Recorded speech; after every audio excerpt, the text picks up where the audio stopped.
Well, YouTube appears to be receiving something. I think the live stream is working. Yes, I can see myself. But can I hear myself? Stream is working. Yes, I can see myself. But can I hear myself? I can hear myself. I can hear myself. I can hear myself. I can hear myself. I can hear myself. I can hear myself. I can hear myself. I can hear myself. I can hear myself. I can hear myself. I can hear myself. I can hear myself. I can heal myself. I can heal myself. Okay, that's working. Right. Copy the link into the Discord and then we'll go.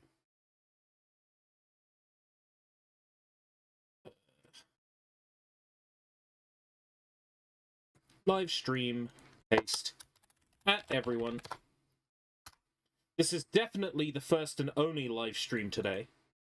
There definitely wasn't an attempt to live stream something else today. I definitely didn't log into the Epic Store, saw that it said Infinity Nikki was available, hypothetically, and downloaded that and was ready to live stream it, and then found out that the servers weren't active for another 2 days.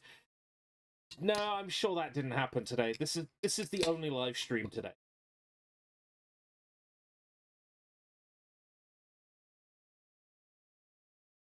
Welcome, Vlad. How's it going? You see that I have now updated the Oh, I haven't updated the location of the YouTube chat. This is why we check these things. I now have a new overlay graphic. Isn't it beautiful? It's just, the problem is, it doesn't quite have the correct proportions. Whoops. The correct thing I should have done was put a carried the border on both sides. But there's nothing stopping me either sizing it up and cutting some of the screen off, which is not ideal. But that's one solution. Not great. Solution number 2 would be putting it in front. You know what? How I had it was fine. It's not great, but it'll do. Just finished the prologue in DMC5. That's the only part of DMC5 I've beaten. Right. So, I need to try and get back into the swing of things, because the last time we played this, we just had a really nasty section on top of the dam, where I had to dash between tanks, and it was really quite pain. So I need to get back into the swing of not GoldenEye. I forgot how inaccurate these weapons are. So what have I done over the past couple of days? It's the last time playing this. I completed Collection 1.0. I have all the non-DLC achievements in Vampire Survivors on Steam.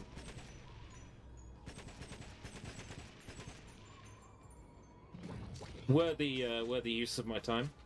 Reload is on a different button than I'm expecting. I'm used to modern games where square is reload. This morning, while I was doing my job search stuff, I re-watched my Medal of Honor tier list. And it is, as the kids say, peak.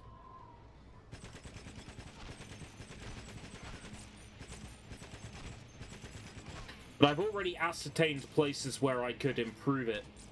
Improve the presentation. And some of that I did in the Bleach tier list, but some of that is stuff that I could freshly... Go. The main video that's going to be undergoing at the moment is the video on Starship Troopers Continuum. I played another hour of that today. Hour and a bit. Good. Way better than Exile Games' last release.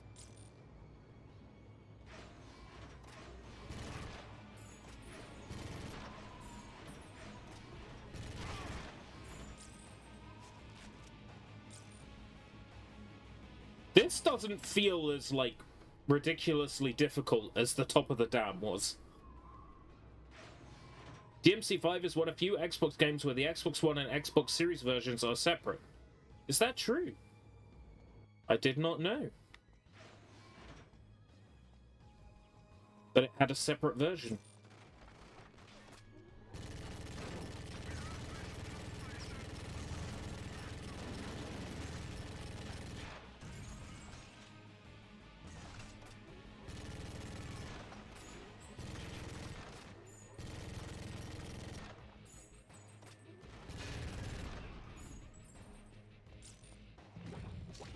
Wrong button.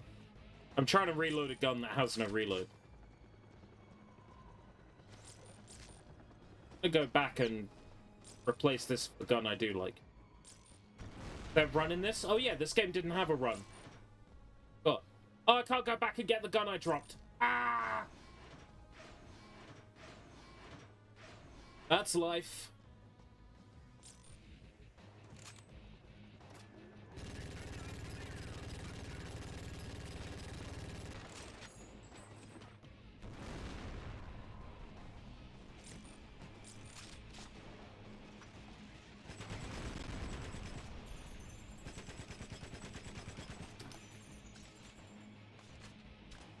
Sony is interested in Kadokawa for anime.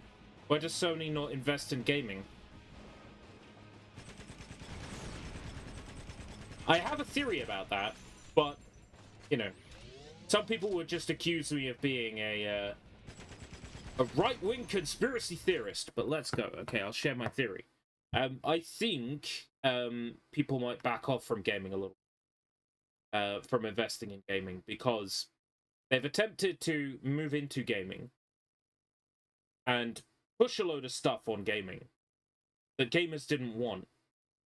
And unlike moviegoers, will go, wow, that's a shit movie, but I'll go to the cinema and pay £15 a ticket anyway. Gamers will actually go, hold on, no, what you've given me is shit. I want a refund. I'll kick up a fuss. Gamers fight back. Gamers stand up for themselves.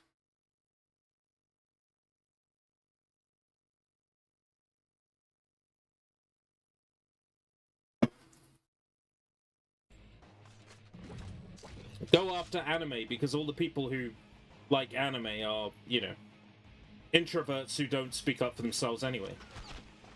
And I can say that as someone who likes anime.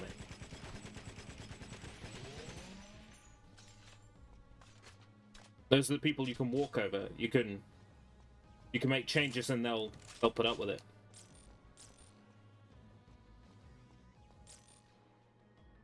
Oh, there was a harpoon there. I used this rifle to take it out instead.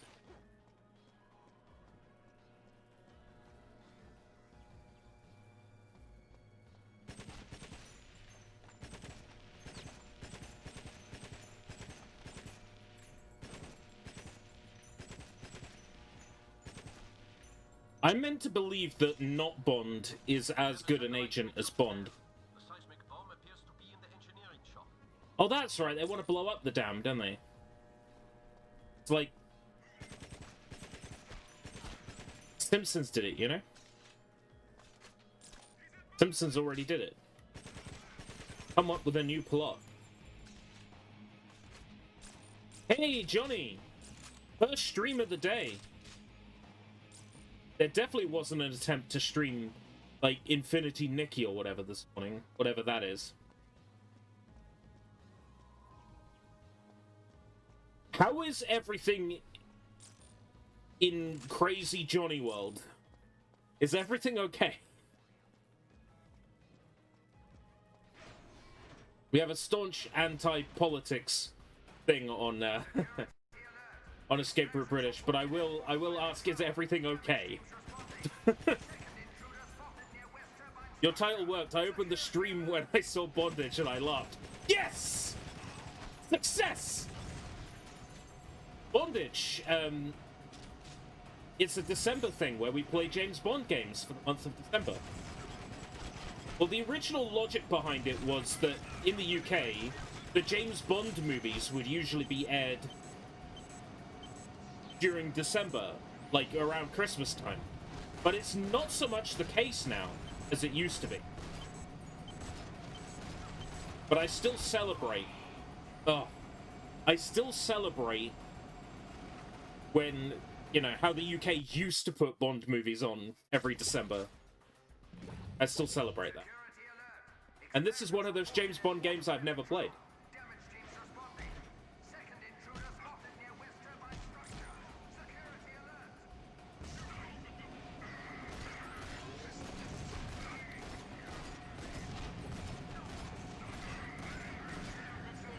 Wow, this gun sucks.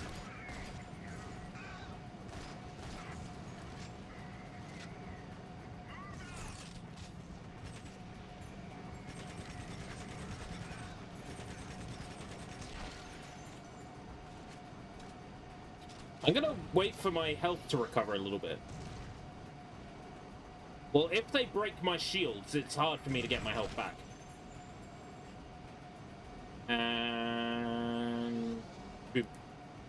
yeah, I think in James Bond, the way I describe it is, I have not played a Bond game that was less than average. Which for a series of video games based on a movie license,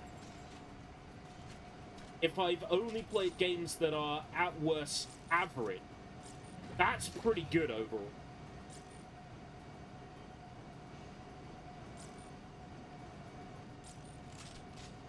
Yeah, some Bond games are some of the best games ever. Some Bond games are middling. But the point is, I've not played a single bad one. Although 007 James Bond on the Game Boy is awfully close to being bad. I know that there will eventually be James Bond The Duel on Mega Drive, and I know that one is rough. So eventually I will play a bad one, but so far on these live streams I've yet to play a truly bad Bond. There's definitely been shit moments in some of these games. The final boss of Everything or Nothing gets the cake. But generally I've yet to play one that's...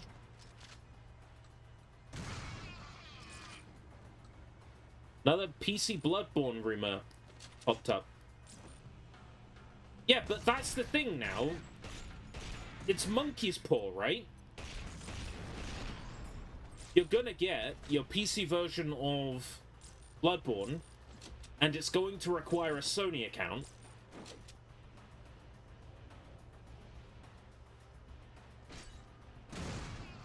And that's simply gonna be it. You're gonna have to put up with your Sony account.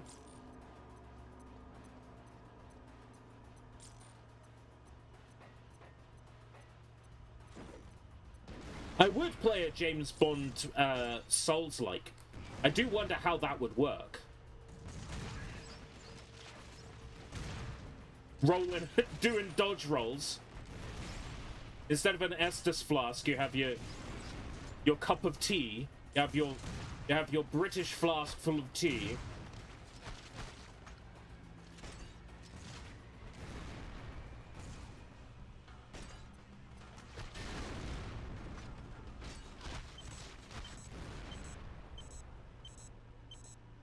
Bond hates tea.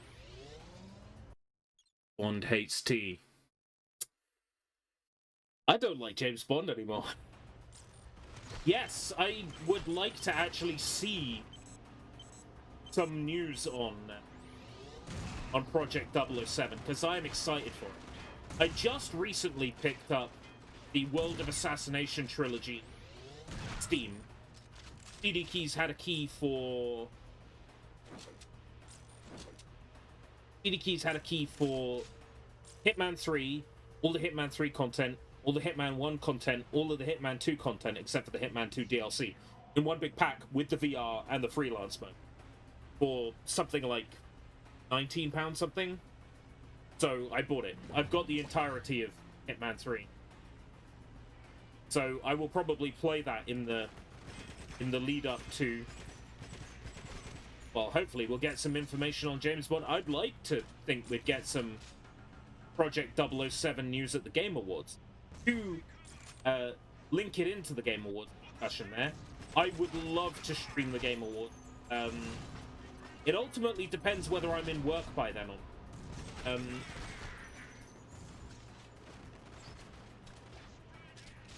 I might have a good interview this Thursday, and they might say, okay, we'll take you on starting immediately, in which case, you know, maybe live streams will be affected.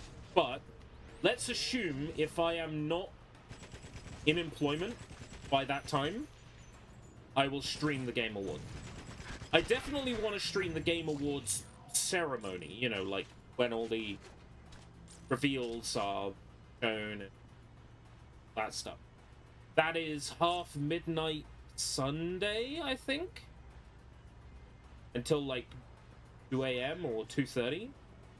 I will have to knock back a couple of Valencia Orange rainstorms, but I think I can do it. If I have any of them left, burning through.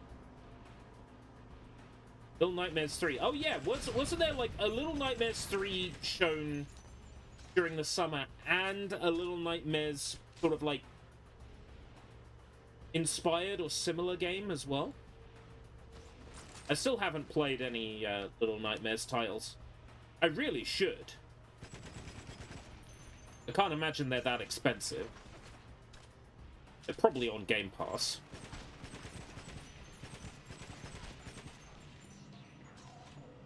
If not, there is an attractive lady who repacks games who might be able to hook me up with Little Nightmares. I'm kidding, of course. I don't use Fit Girl repacks. I don't trust them.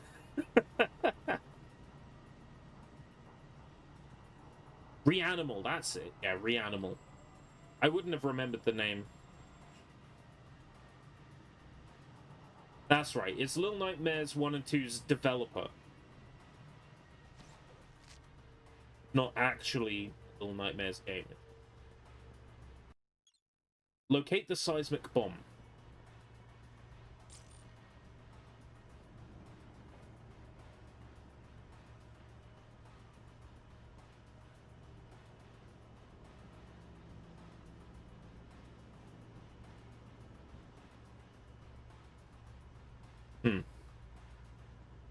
Maybe through here? Yeah.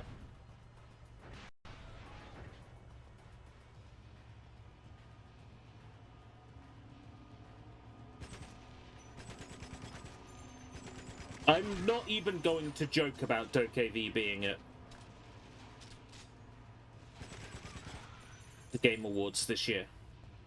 If it happens, it happens.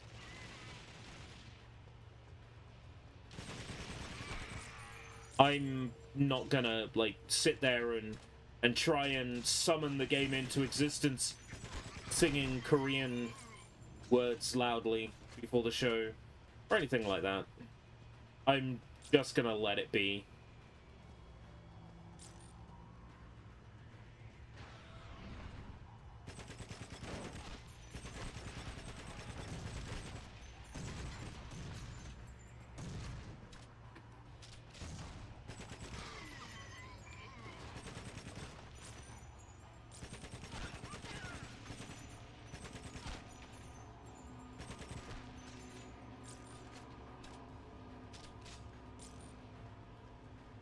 These enemies think they're so smart.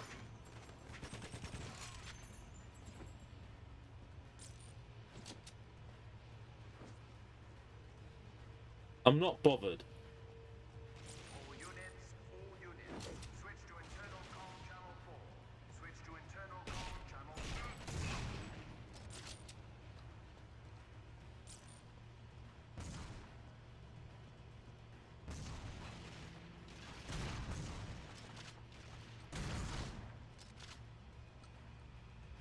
Oh. Why did I think Sumo Digital made... Maybe they made Little Big Planet ESP.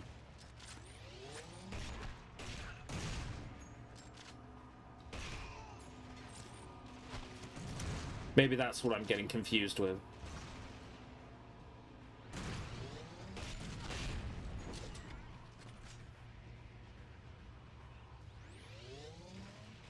There you are. I see you. Stop moving. Yeah! Hanging out there.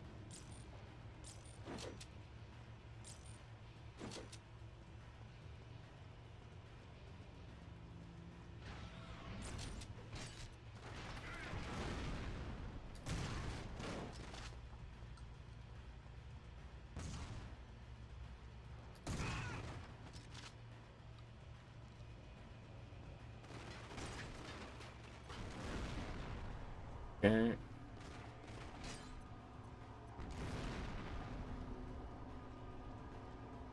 They've run away from it. Like, they know it's there. Really frustrating.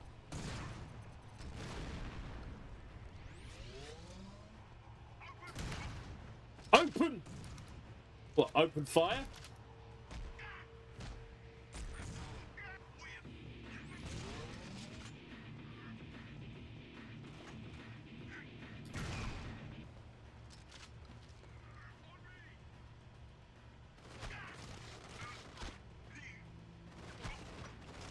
Oh, from up there.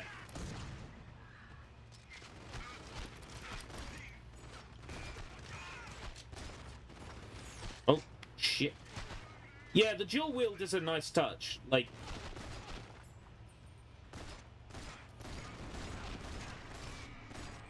it's something that helps, like, differentiate it from a couple of other shooters of the time. Like, it's not just a generic, fuck me dead. You're excited to have new hardware reveal at the end of the year.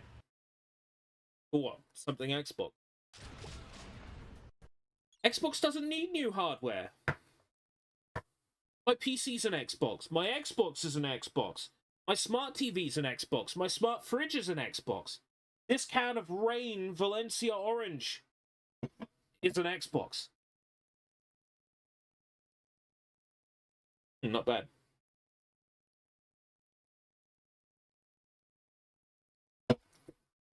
Oh, I see. That's why they've been releasing limited edition controllers. The controller is the Xbox now.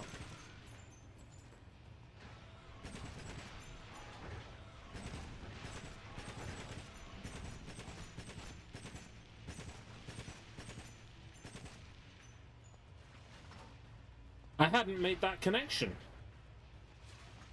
But that's why they only release controllers now. And not hardware.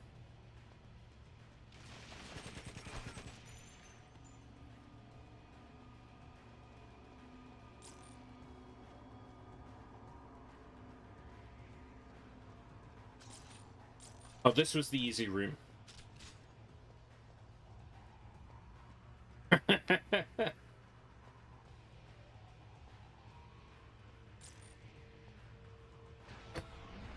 We don't need a billion Xbox systems, right?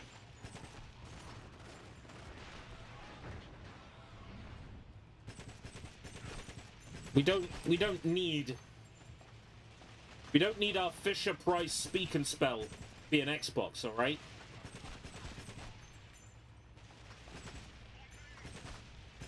Let's put it this way, right? I bought into the Xbox Series. I have an Xbox Series. I have physical games for that Xbox Series, right? What are those physical games going to be worth in the next Xbox console? The next Xbox console won't have a disc drive. They might reluctantly sell one if enough people kick up a fuss. But here's the thing, it's not going to have a disc drive. The next Xbox console won't. Now, unless Microsoft wants to let me play my Xbox One games on my PC, in my PC disk drive, as far as I'm concerned, my PC is not an Xbox. If I can't play my Dead or Alive Ultimate for Xbox Original, my Dead or Alive 3 for Xbox 360. My Dead or Alive 4, sorry. On my PC, in my disk drive, far as I'm concerned, my PC's not an Xbox, mate. Doesn't matter what some fancy advertisement with a litter box says. No, it's... My PC's not an Xbox until I can play beautiful Katamari on it.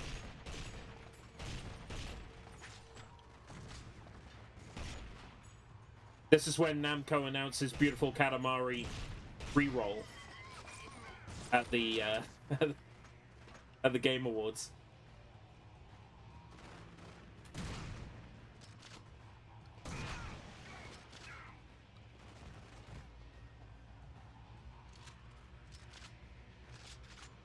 It is like my favorite. I'm pretty sure, like I don't know. Would I say Beautiful Katamari is my favorite Katamari game, or would I say Me and My Katamari? Yeah, I think I would say Beautiful Katamari. Beautiful Katamari is my favorite Katamari. Like,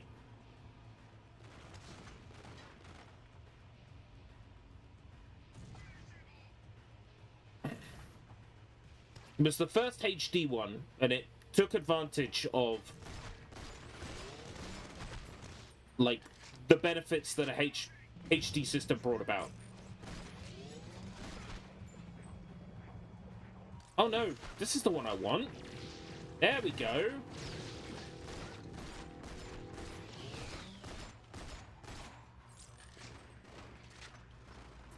That's the right power-up.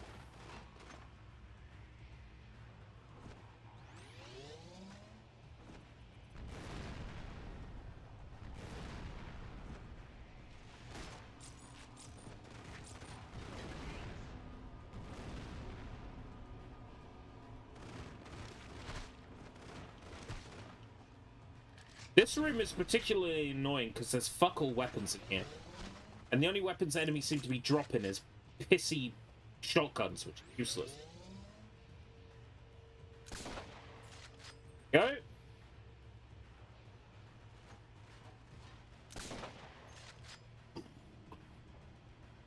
The PS Vita and 3DS was supposed to get Mighty Number 9. Oh, interesting. Well, if it's anything like Mighty Number 9 was on the Wii U, I think we dodged a bullet.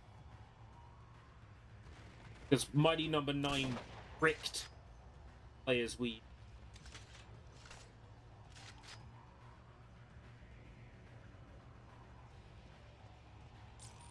I know you're a Mighty Number 9 apologist, so I'm gonna keep my rants to a minimum.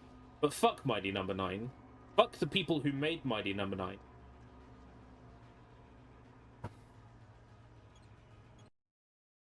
And fuck Keiji Inafune. 100% you're a Mighty Number 9 apologist. No. Okay. I stand corrected.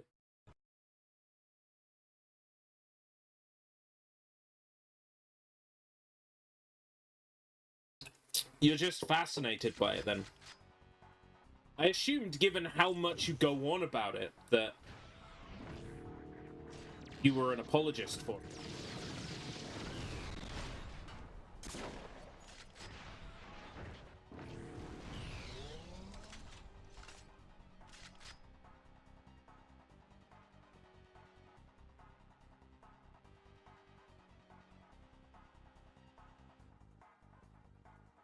Who is it who mentions it all the time, then?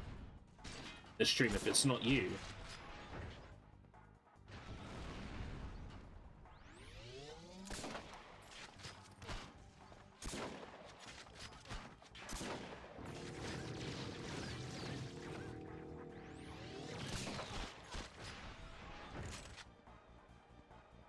Right.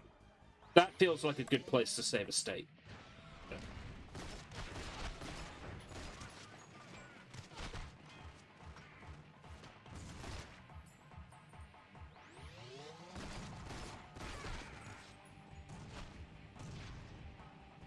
This is quite an intense room.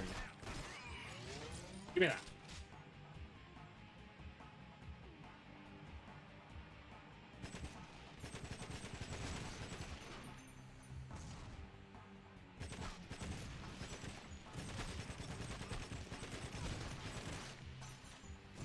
This makes Everything or Nothing look like a masterpiece. this game.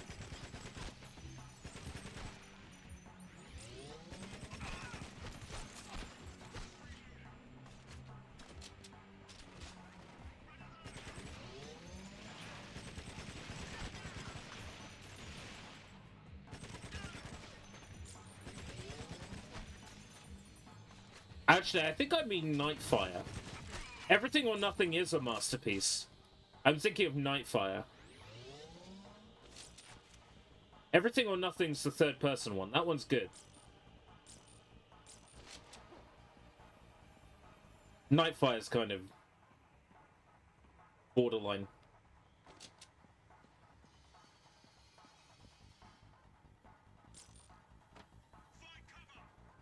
Find cover!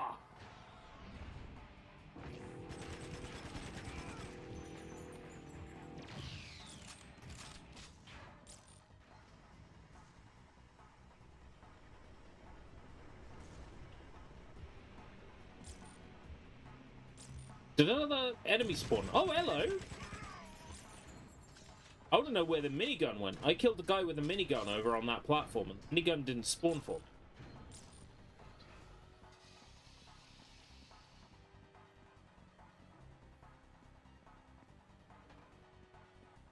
I think I got ripped off of the minigun.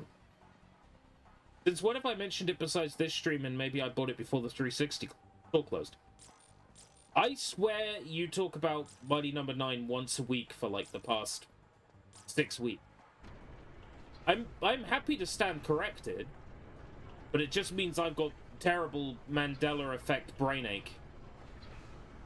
Which, to be honest, I wouldn't doubt for a second.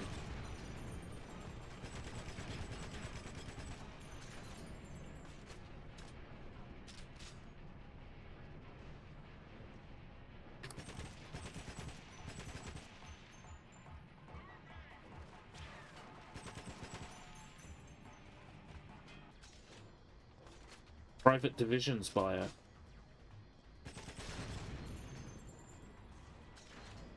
I suppose they, you know, people have announced things that they've acquired at the Game Awards before.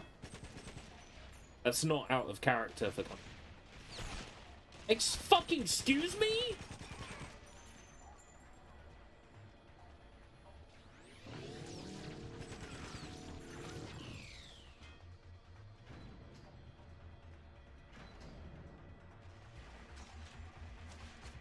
This room's kind of bad.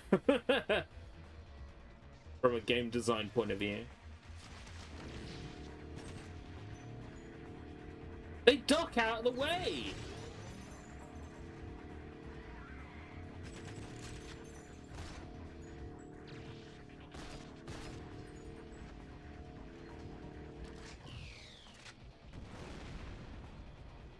Want a Batman game where he goes berserk and uses a gun?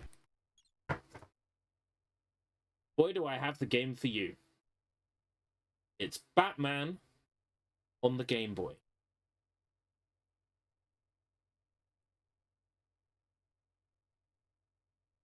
In Batman on the Game Boy, he uses a gun and he kills crooks. It's amazing.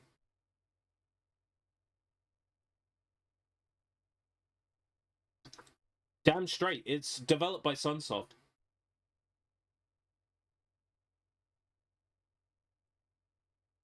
The same people who did that, like, Return of the Joker game on the NES. And it's much the same, but with a bit more platforming and a bat gun.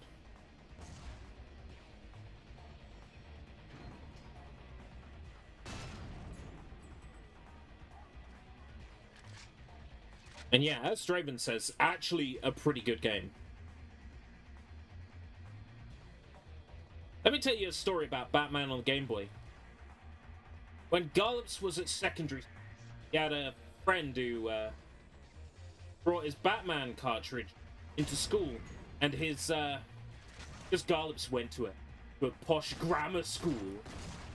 This friend of his, their ink cartridge exploded in their pocket because they used ink pens.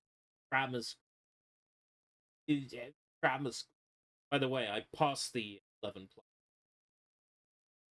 Fuck that shit. I probably should have in hindsight, because almost all of my problems I can link directly back to the secondary school.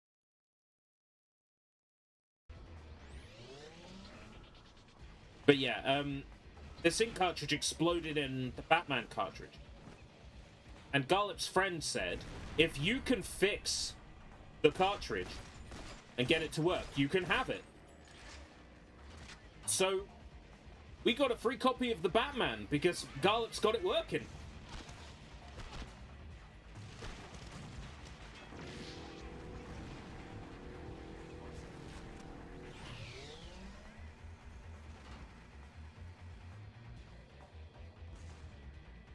Good game. I played it a lot, but I could never beat it. It gets kind of difficult near the end. Like, it actually requires you to do some, like, pretty complex batarang throws, and I couldn't really get my head around it.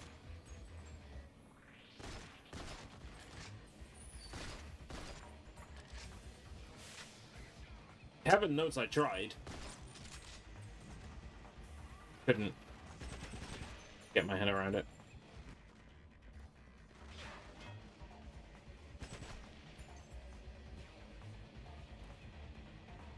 Yeah, Batman game cartridge that was all stained with ink on the inside, but was working. I mean, if I have to hazard a guess what Garlips did, Garlips probably just scratched the pins on the cartridge to get the ink off, to make a connection. Probably what. I think the cartridge itself was absolutely fine. It was probably just the connectors had ink on them. Nowadays, if that happened to a game cartridge, the first thing I'd do would be Q-tip isopropanol across the pins, and that would just break down the inks.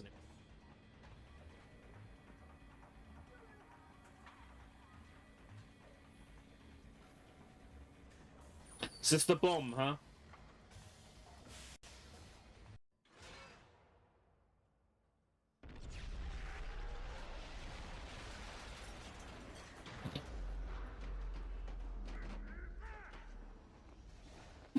Bye-bye, odd job. That was unceremonious. That was unceremonious indeed.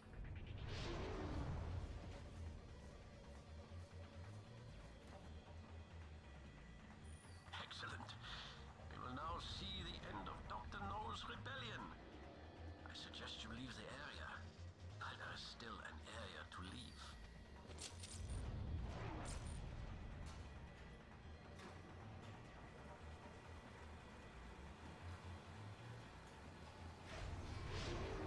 Yeah, I think I'm going to reiterate what I said in the first stream of this game. And that was, I probably would have enjoyed this if I had played it as a teenager. But I still think I made the right decision back in the day by not buying it, because I think I would have been disappointed at full price. Especially knowing it's not really GoldenEye.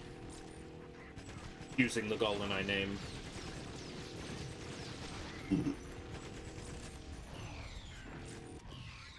Oh. We got these chilies in a jar. And they're full, like, they're green chilies with the stem. I had a couple of them. And now my body is complaining. But you can't beat a good green chili, you know. Put it in your mouth, hold the stalk, put it in your mouth, bite all the way up to the stalk. Oh. Oh, they are pokey, though. They are pokey.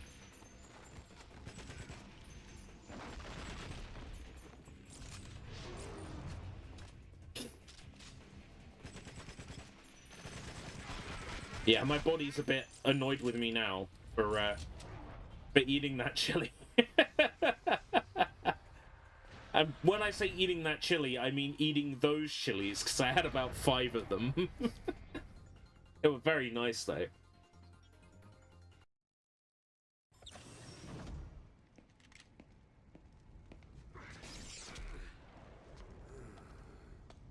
It's Xenia on a top.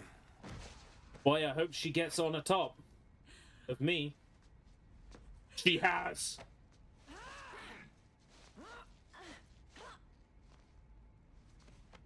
Don't die yet.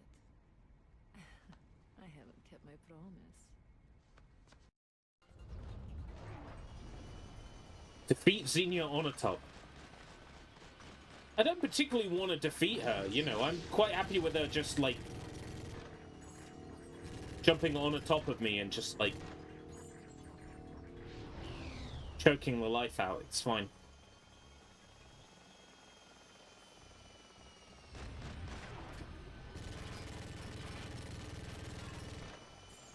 What the fuck was that? Xenia on the top?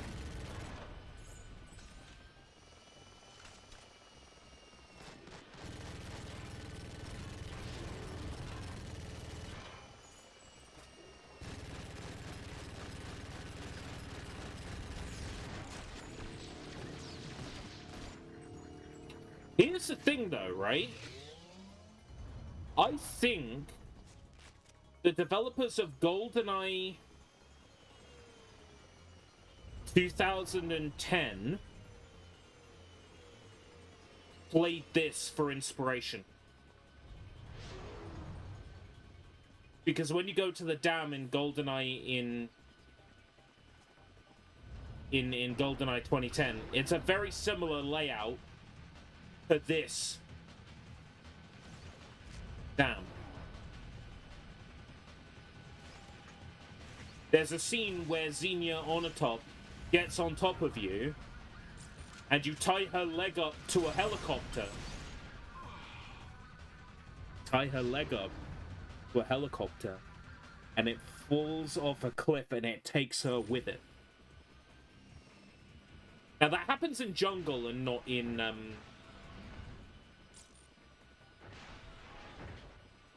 the dam, but the point is, I think the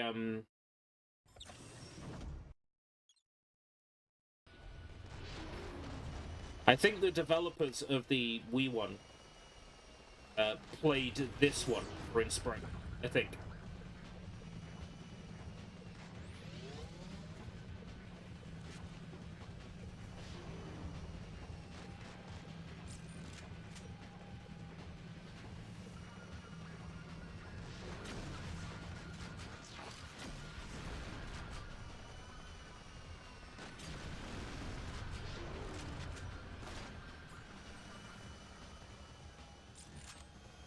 Who created GoldenEye? What's his name? Lesnar? The guy who penned the movie script, I guess. Forget his name. The guy who penned the movie script for GoldenEye, who also penned the script for the From Russia with Love video game. It is. Lesnick. Lamp Rouge.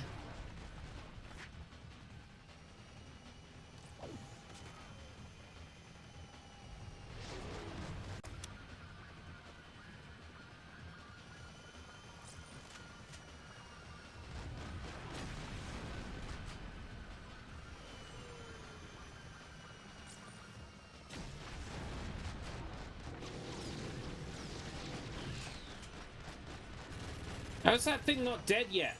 How many rockets do I need to fire at it?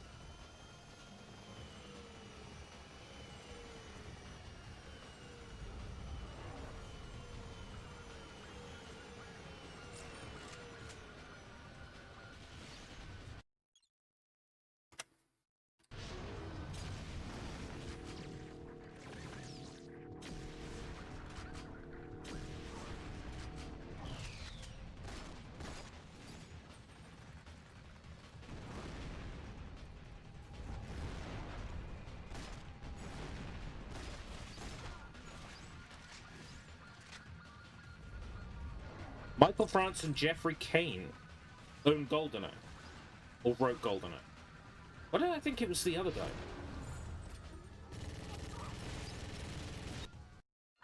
Why?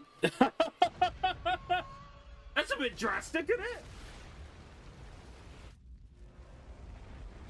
I am thinking.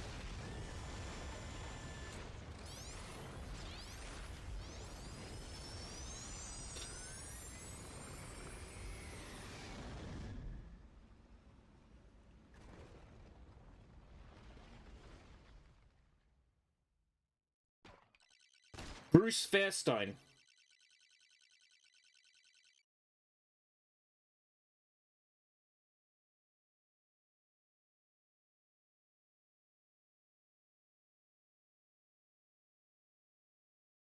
Bruce Fairstein.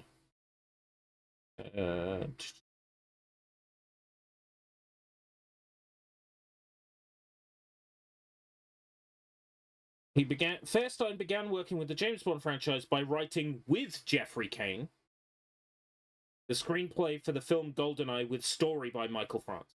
Fairstein followed this up in 1997 by writing the story and screenplay for Tomorrow Never Dies. Fairstein co-scripted The World Is Not Enough with story writers Neil Purvis and Robert Wade. Then he wrote Everything or Nothing, the From Russia with Love game, and then went on to write Bloodstone and the remake of GoldenEye 007.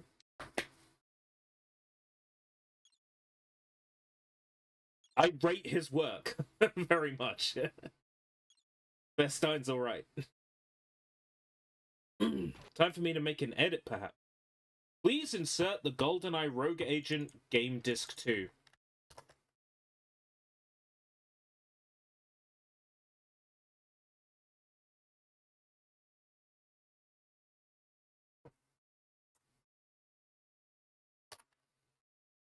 I definitely did that on my real Nintendo GameCube.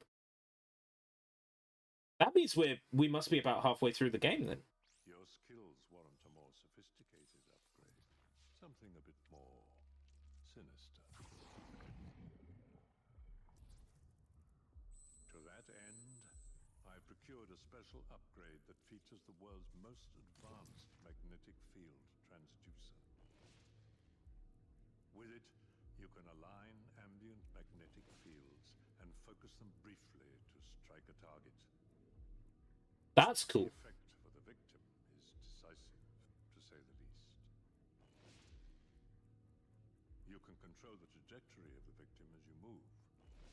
This enables tactics such as pulling targets to seize their equipment or colliding adversaries into one another.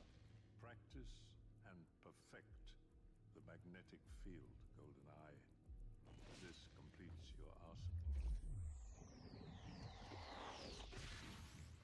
I mean, it looks poorly implemented, but I'm not going to complain. Infamous Crab Key, Dr. No's private base of operations. Its location is guarded like a state secret. We don't even know where the coordinates might be. I'm going to make a coffee. There is one place. Of course, the octopus. It is our auction house, bank, and Oh, why is the rubbish bag all the way over there? its computer core holds Dr. No's most secure data. I'm going to empty the coffee filter. Will be the easy part. Welcome to the octopus. Please remain still for recognition scan. I'm not going anywhere. You have been identified as the authorized agent for Auric Enterprises. You may credit this account with any bid or purchase made today. Thank you, Mr. GoldenEye. GoldenEye? Oh. They're shooting at me. I'm not ready yet. Not ready.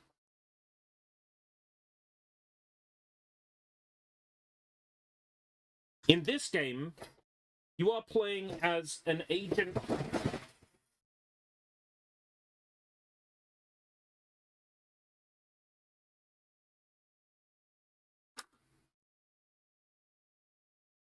Wasn't me. How could I forget that I had stacked the green screen there when the fucker fell over it? Sure gave me a scare.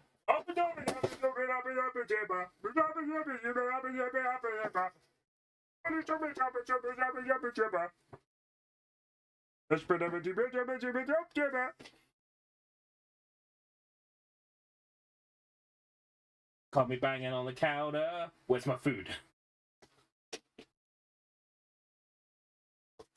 You see, I turned a dirty act of banging on a counter into the act of someone wanting their food at a restaurant. They're banging on the counter.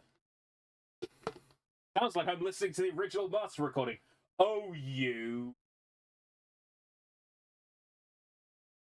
Yeah, so it's just enough water left in the bottle. Put another coffee on. And I tell you that I'm sorry for the things that I've done. Doing a shitty Shaggy cover. Right. Apparently, we've entered a new level, and I wasn't ready.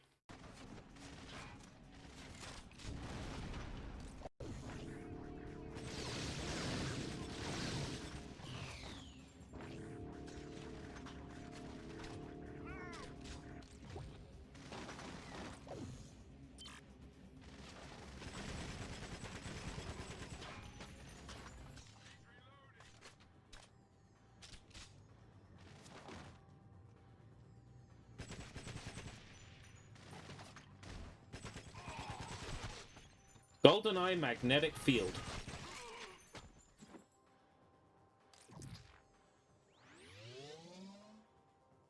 How much do I need for the GoldenEye? 75. You must locate the central computer core and download the That's a lot. coordinates for grab key. Good luck, GoldenEye.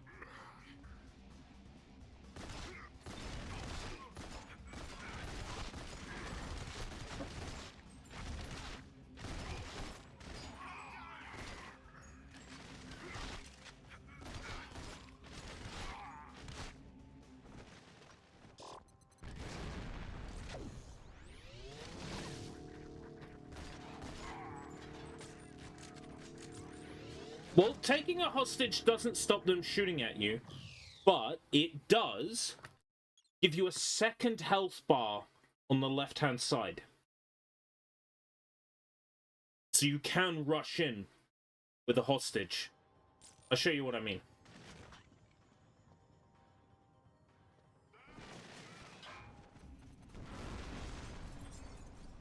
Yeah. So if I whack this guy,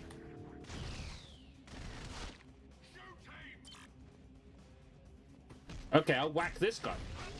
There's now a health bar on the left-hand side, a red health bar.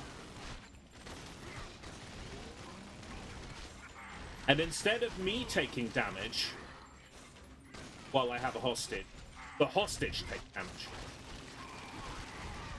Then eventually, as the hostage runs out of health,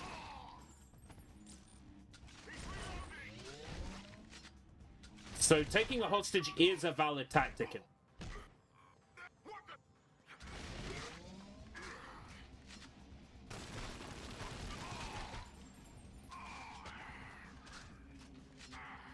And then when I'm done with the hostage, I can just throw him and he'll die.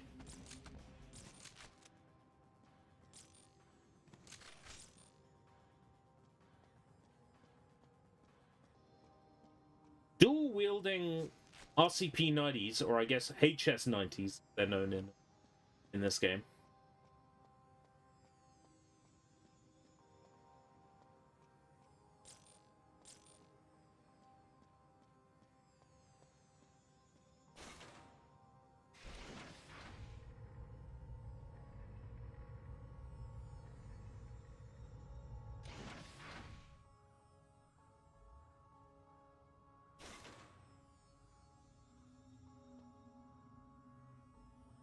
There is almost a good game buried in here somewhere, which is amazing.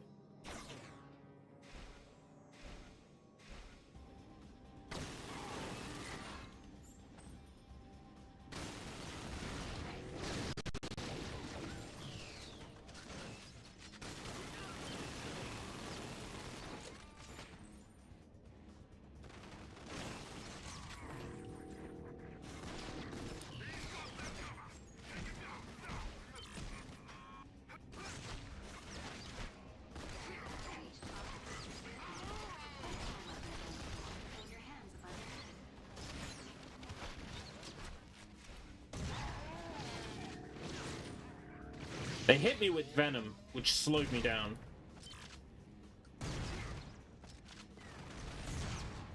Go for that armor.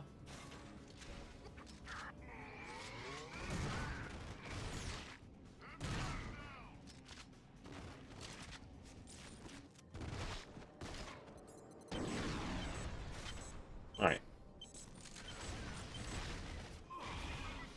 Oh. What's a GoldenEye game without segs? There's only one GoldenEye game with segs.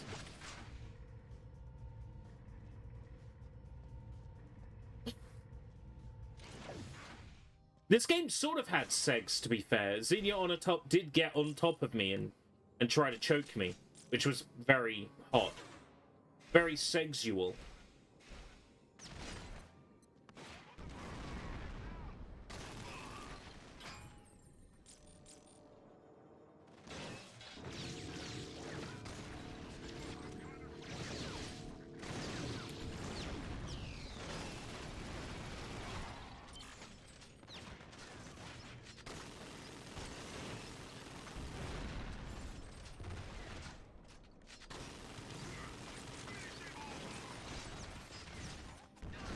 Oh, you meant the Segs 500. The Segs 500, of course.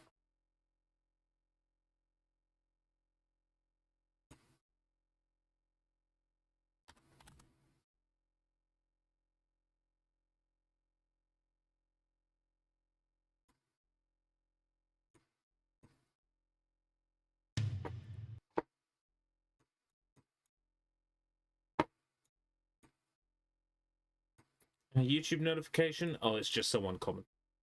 On a comment I made. Should have. We don't have a desktop one capture. I have a desktop.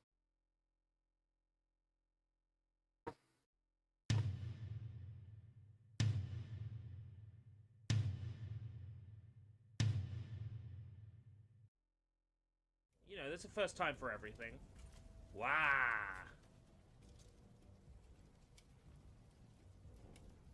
Well, I'm going to try out segs and see what it's like. This will be my first time having segs. Who knows? If it feels good, then segs might be a regular occurrence from now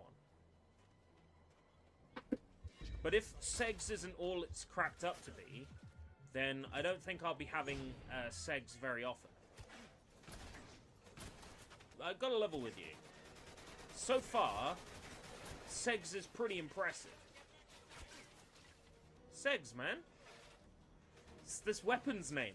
It's segs.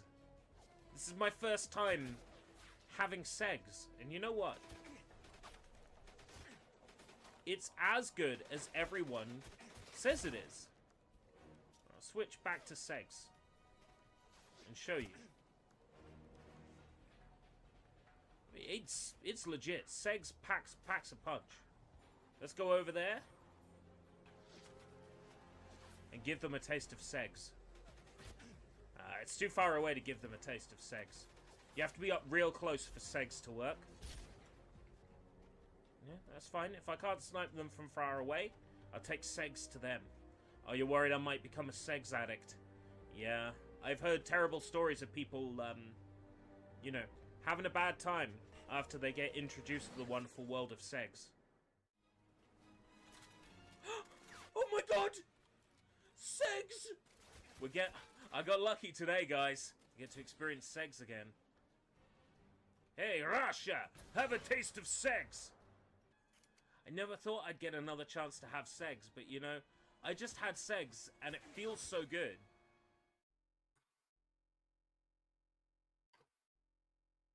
Thank you for reminding the world about segs. How's it going, Vlad?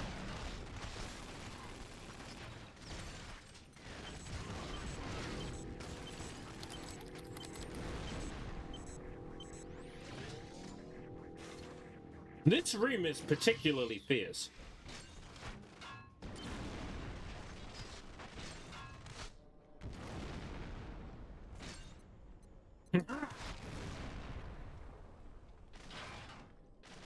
How many enemies are going to spawn?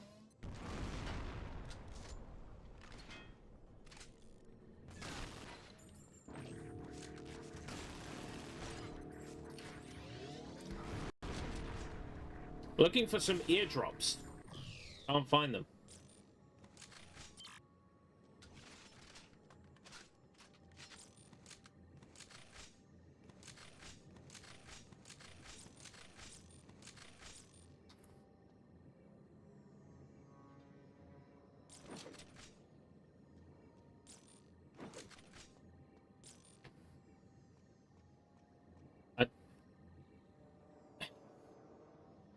I don't know what to suggest. Are the eardrops in a box or are they in a bottle?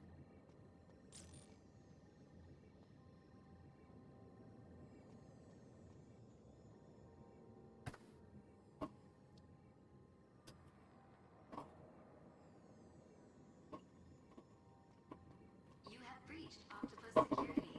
Place all weapons on the floor and your hands above your head. Okay.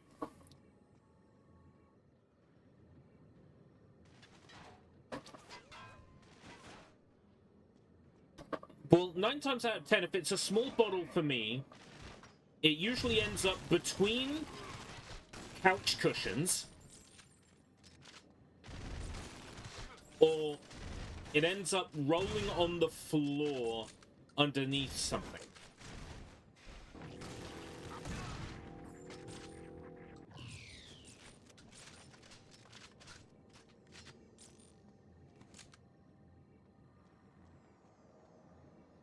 I mean, also quite common for me, is I will put a sheet of paper or a pile of papers down on something. And if it's something that can just fit between a couple of sheets of paper, I'll never see it. Because my brain will go, oh, there's a stack of papers there.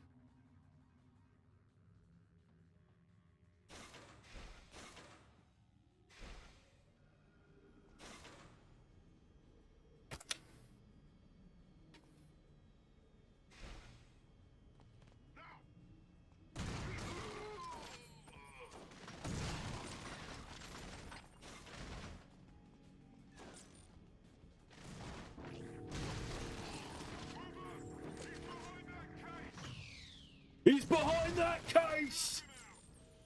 Flush him out! There I am. Why is there a room full of guns?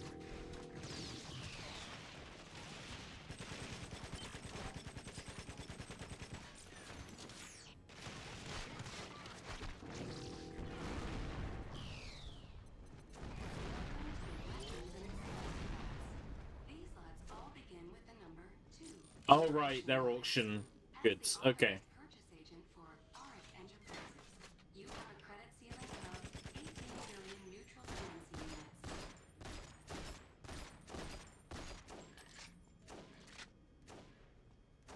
Yeah, pockets bundled up in clothes. That's a good one.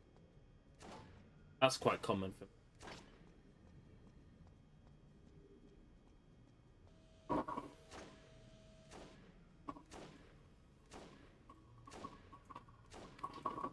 Seriously, bro?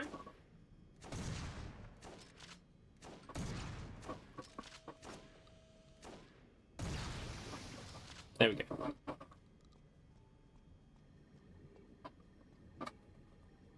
She a hologram.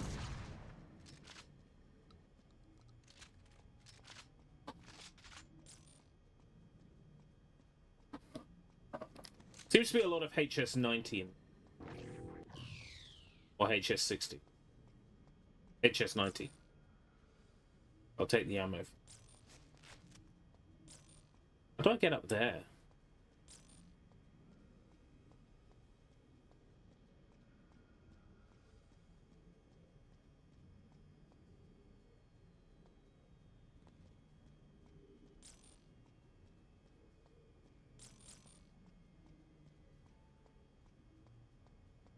Maybe I'm just having a blind moment. Oh no, there should be some sort of switch or panel. Maybe extend that into a bridge.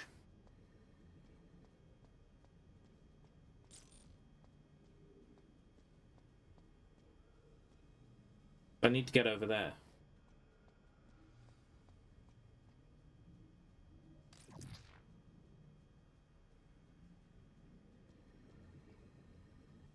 Nope, can't use the new magnetic power. Oh, yeah, okay. I've barely had to use that in the game so far. So it's quite likely I wouldn't know how to do it.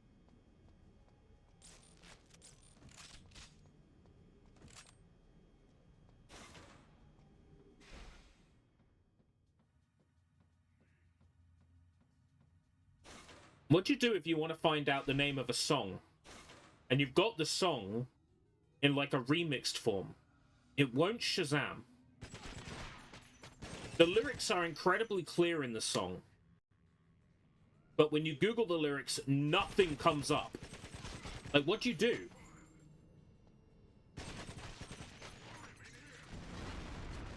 How'd you find that song?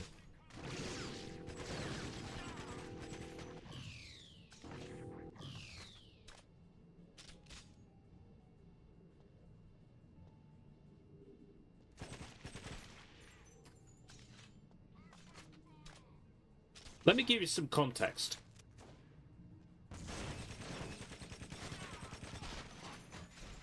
The Stuart Little 4 game for PlayStation 2 has a real bang-in soundtrack. Alright? And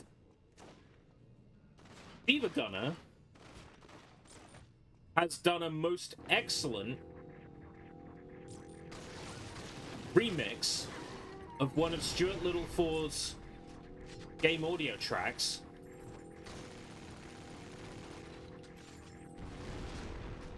With a rap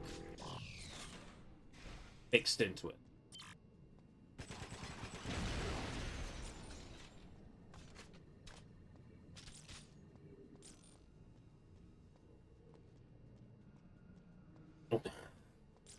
Was a guy T-posing? Did I miss a T-pose?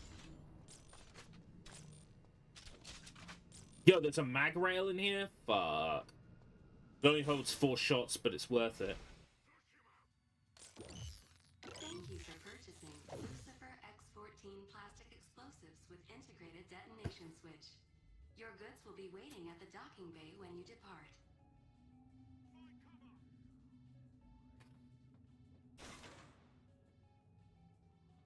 I'm satisfied with my purchase.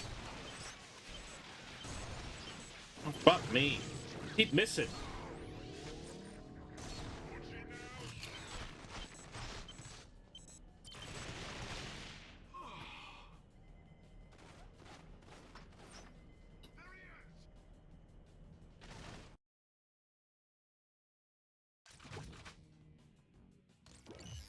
Thank you for purchasing Is it possible that you, like,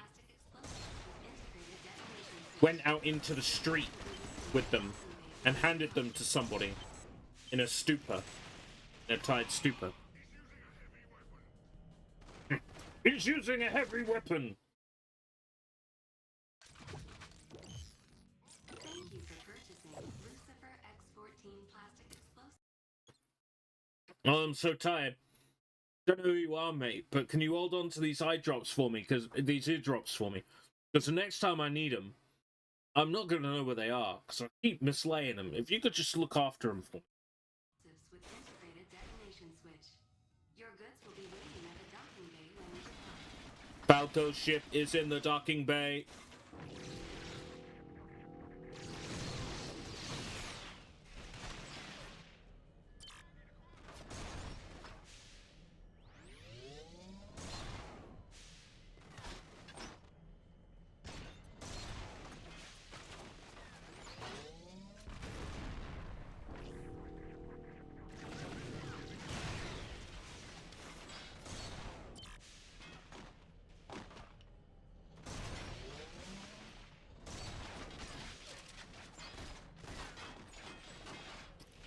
I think that's something I've never actually played through on Steam in full.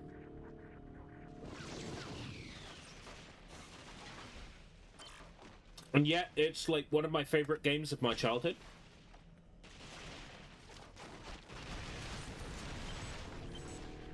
Dun, dun, dun, dun, dun, dun, dun, dun, bum, bum, bum, bum, bum, bum.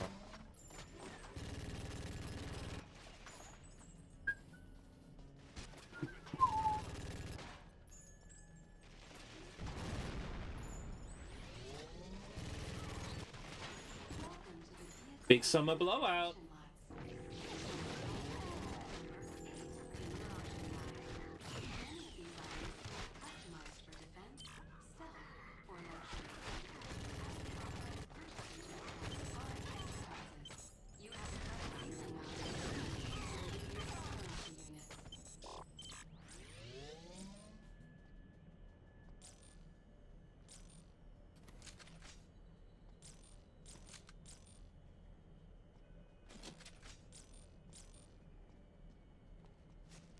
Have a look around for armor to pick up.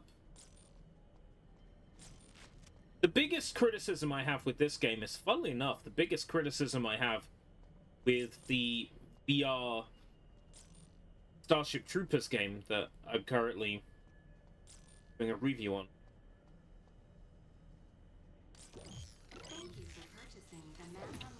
It's that there is a very arbitrarily low maximum ammo count for every gun. Hold on. Is my webcam... Oh no. No.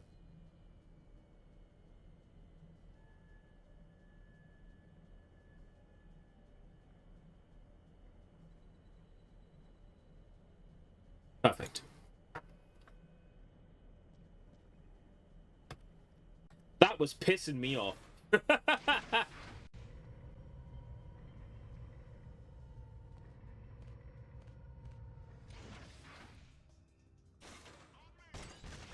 the Octopus Chief of Security has access to the information nexus. Find him and acquire his retinal imprint. Can the GoldenEye in my eye socket change its makeup based on somebody else's eye information? Because that would be such a dumb, silly thing. But that's exactly the kind of dumb, silly thing this game would do. Use your 3D printing eye technology. Copy his eye data.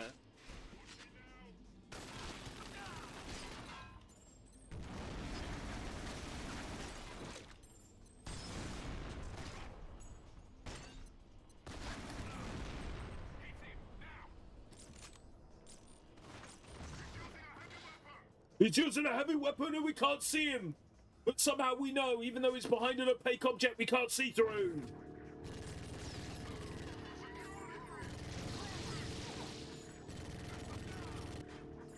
What gun was that? Oh, the Commando.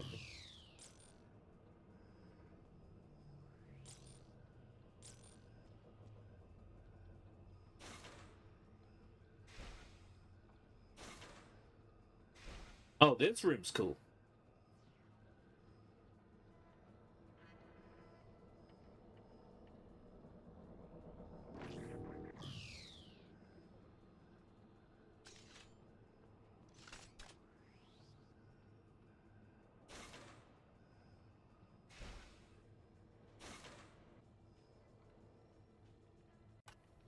This game's visual, like, design language is nice.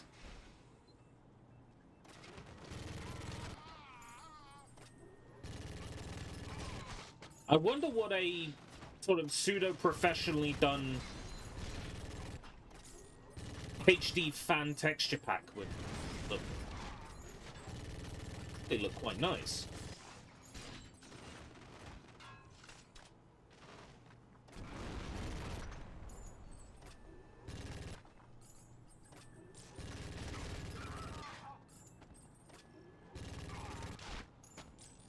You know, I can see it.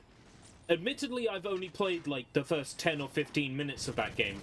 But yeah, from memory, I totally see what you're getting at.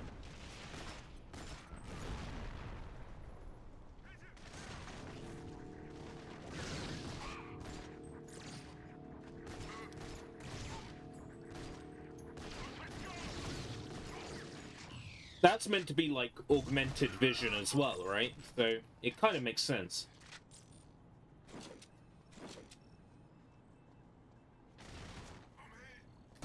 I'm here!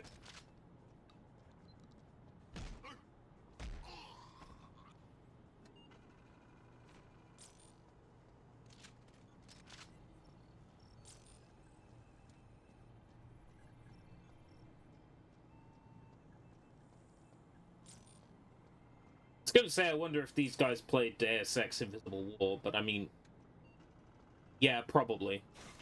I think it's pretty safe. Say that.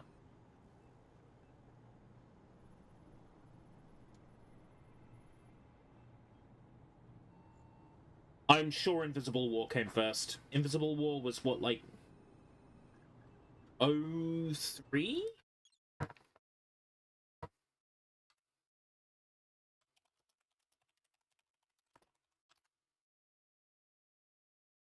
'03. I want to say this was 05. 04. Developers Danger Close. Huh?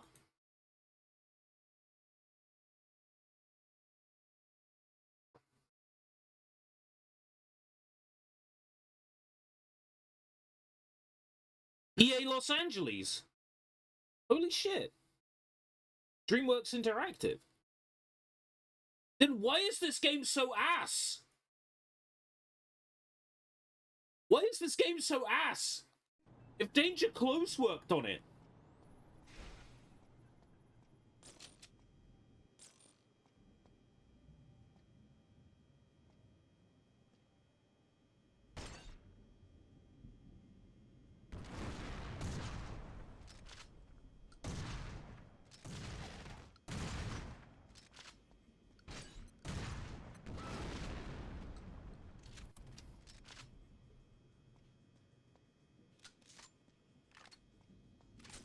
Yeah, maybe during development. Depends what the sort of development cycle was for them. I imagine a game like this is probably got a fairly short development.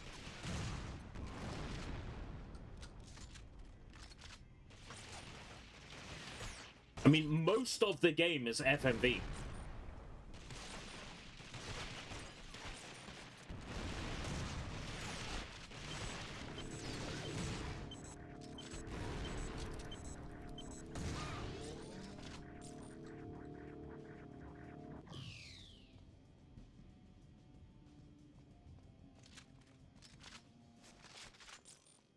When I say most of the game is FMV, I don't mean this is like some FMV game like Mad Dog McCree or whatever. But what I mean is, like, in terms of the game's budget and development time, a lot of the game is FMV cutscenes. So that means the development budget was probably mostly spent on FMVs. And therefore, from a development point of view, you have a studio working on the FMVs, then you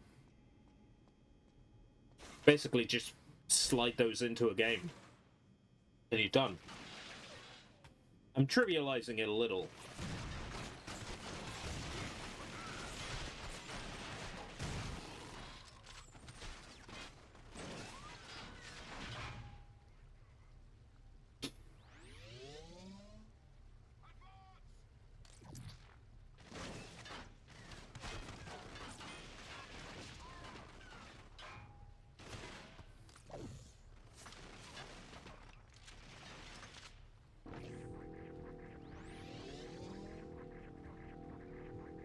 But now the Medal of Honor, like,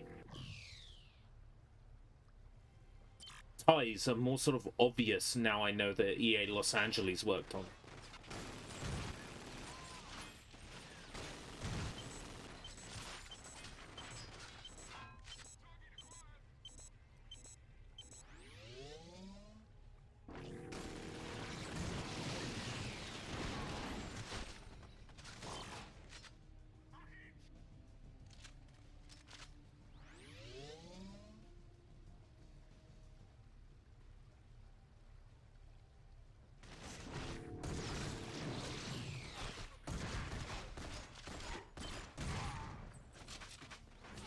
Magrail's fucking shit.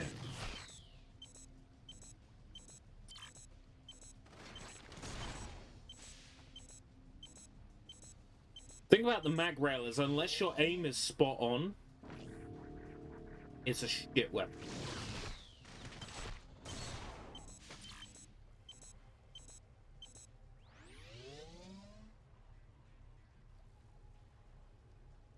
This game would be so much better without the weapon swapping. Like, if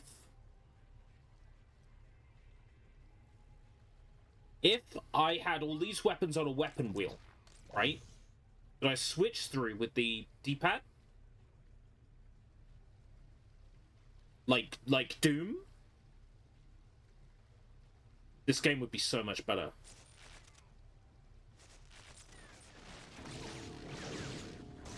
Fucking Halo and its 2 weapons at a time bullshit. It really did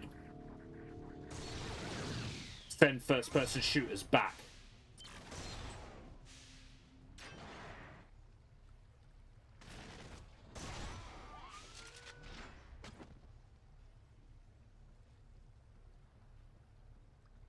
Funny we should mention Halo, though.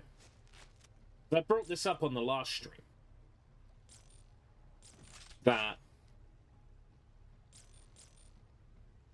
there was a Halo DS mock-up that was presumably made by people at presumably EA Los Angeles then, at Danger Close. Taking the Nintendo DS version, well, whoever worked on the Nintendo DS version, yes, put Halo assets into the Nintendo DS version and intended to use it as a pitch for a DS Halo game. I actually want to show this demo off, because it is relevant. Halo DS.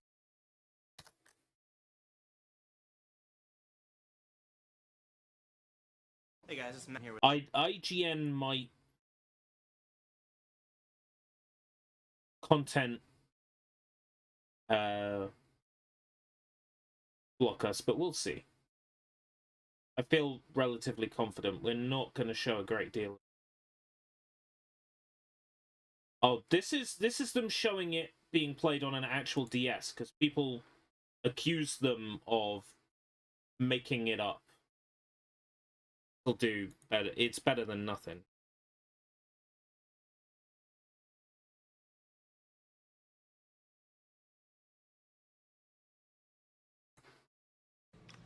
and you can see this is basically just a multiplayer mode right now.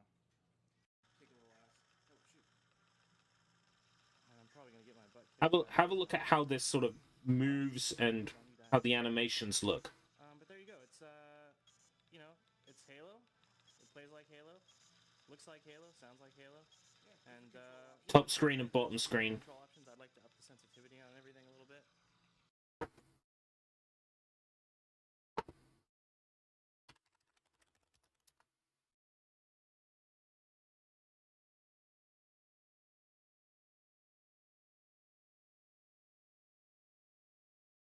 I want a version with both screens. I want footage of both screens.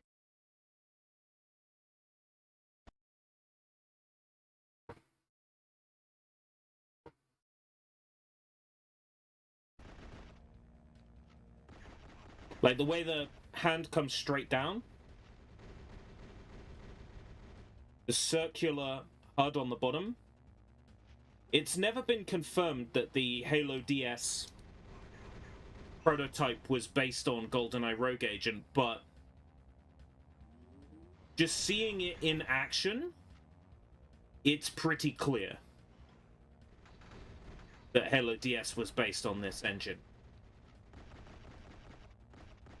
So it's fascinating that that Halo and GoldenEye Rogue Agent have quite a few connections.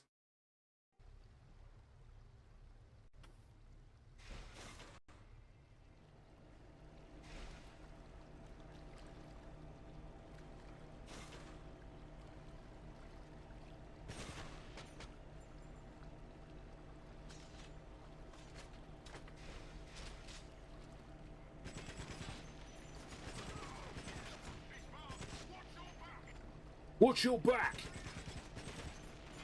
Why are they all British?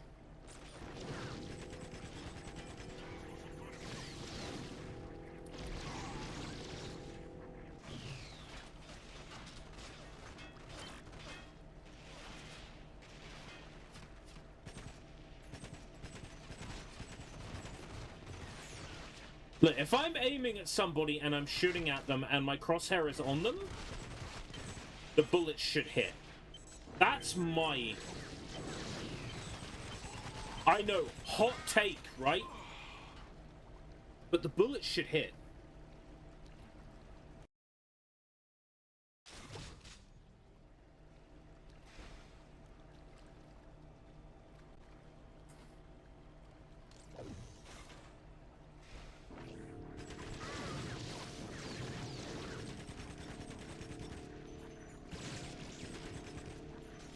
Especially if the weapon's got a scope. There is an understanding.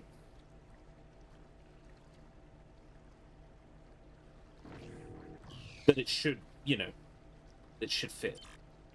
That you know, sorry, that it should fucking... That the bullets should hit the target.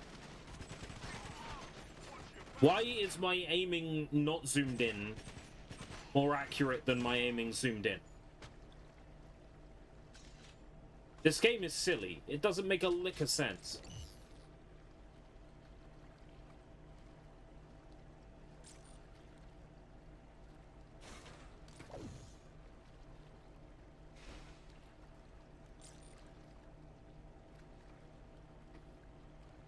Yeah, I mean... Crysis obviously did the powers thing better.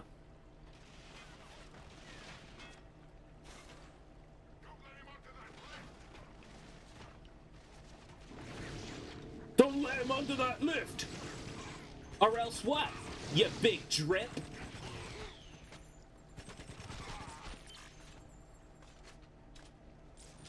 Oh yeah, shit, that's soon, isn't it? Sonic movie soon. There was an advert for it on a bus. Bus went past the house and it had big fucking Sonic movie 3 poster on the side. Oh yeah.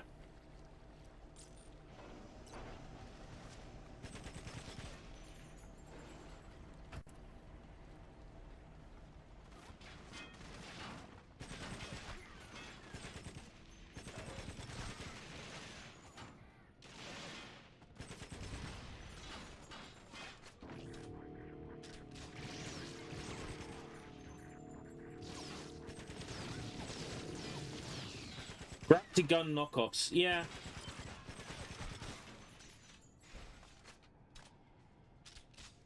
I liked my first-person shooters to have a gimmick, but there was a point where every first-person shooter had a gimmick. And at that point, all I wanted was good shooting. Felt like a lot of games used a gimmick in the place of good shooting. Like, not every first-person shooter could be Wolfenstein 09. Right, where the shooting is fantastic and the gimmick is fantastic. That was so incredibly rare. Shooting was quite often bad and the gimmick carried it. Off the top of my head, Inversion.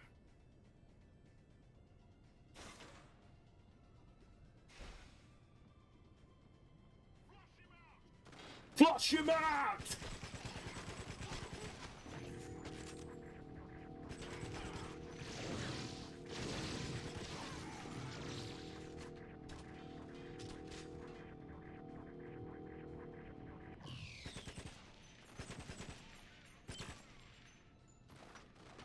One game I'd like to maybe give a try in the new year is Quantum Theory. I played it on Demo Derby and hated it. So bad. It was so boring. The environment design was bland and disgusting. The characters were uninteresting. But having a throw your mutant girlfriend at the enemies button was pretty cool.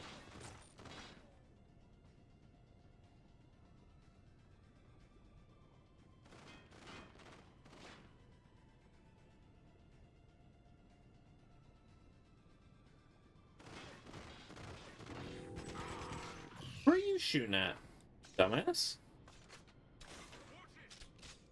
Watch it!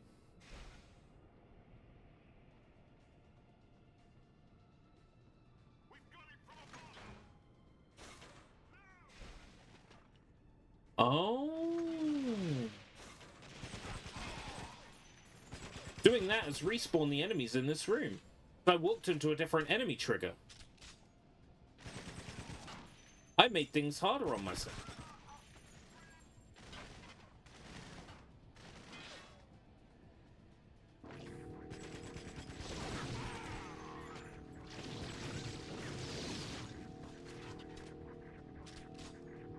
That's cool. The level has multiple routes.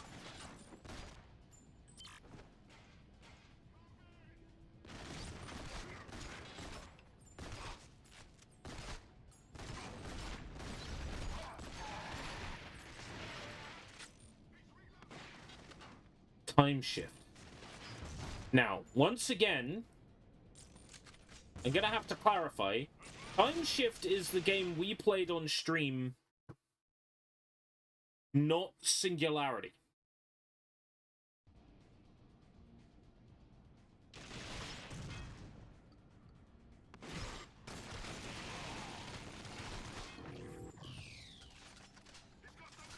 Right, okay.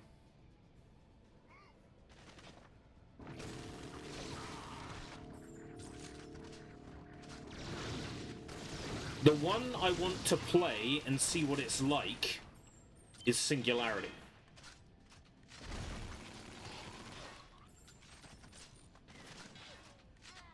So I remember liking Singularity back when I played a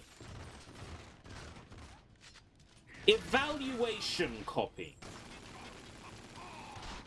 on a friend's modded Xbox many moons ago. Call it an evaluation.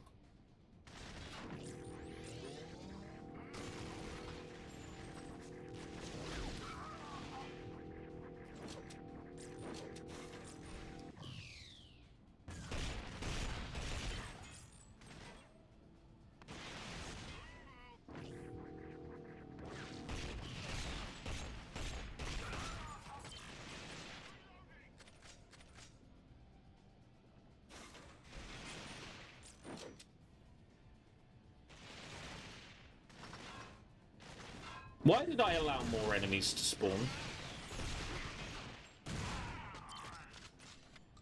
Am I a glutton for punishment? Or perhaps gunishment?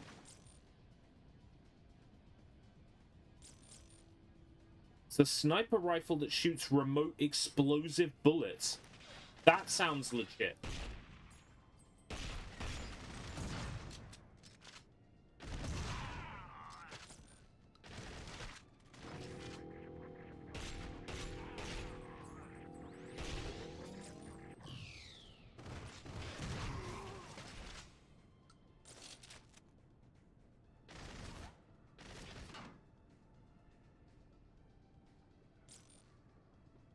Different companies, though, yeah? Different developers had the same idea at the same time, or the company liked the weapon so much they put it in 2 games.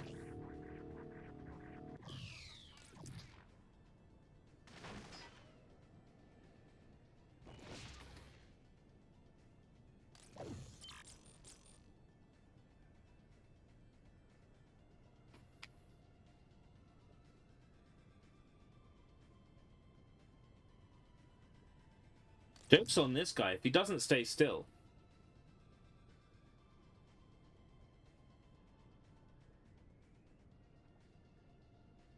This music's quite pleasant.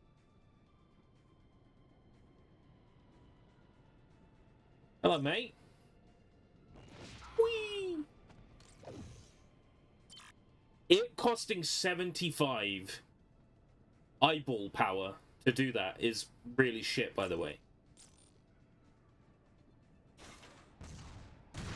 It shouldn't cost anywhere near as much eyeball power.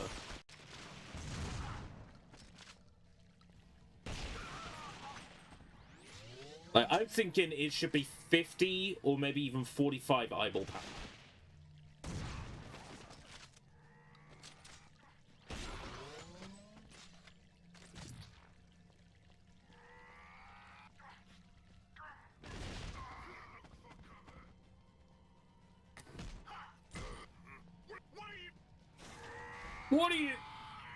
What are you buying?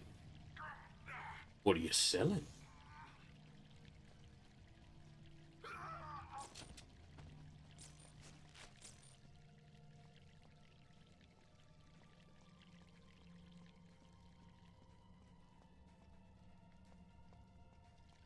Bulletstorm good?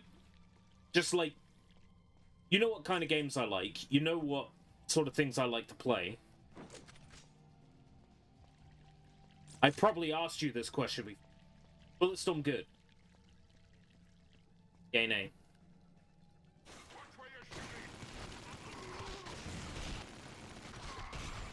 Bulletstorm good.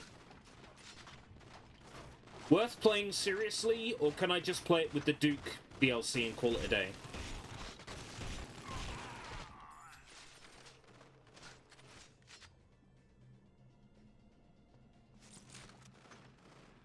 I remember playing Duty Calls and liking that a lot. But there's not an actual lot of DNA through line between Bulletstorm and Duty Calls. Yeah, the Gearbox version with the Duke Nukem mode. Apparently they didn't change any of the other dialogue in the game, and it's just Duke saying, "My name's Duke, damn it." That's what I've heard. I don't know if that's true.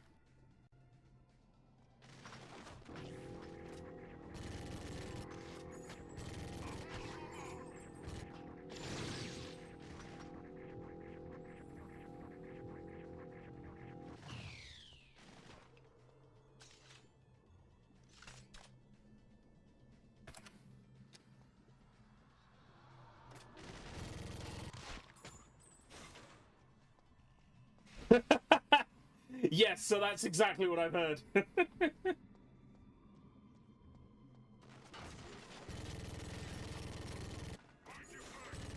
So they had to work Duke Nukem into the original game's voice lines, and the only way they could do it is by having people refer to him by the original protagonist's name and him being annoyed that people are getting his name wrong.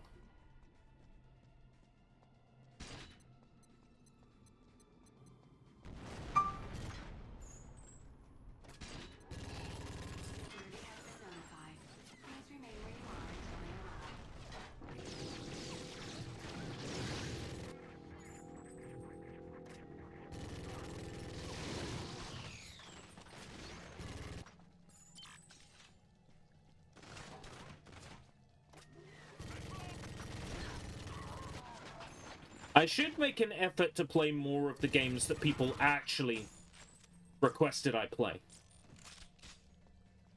You know. It's about time I did fucking Lost Kingdoms. At least checked it out, if not a whole play.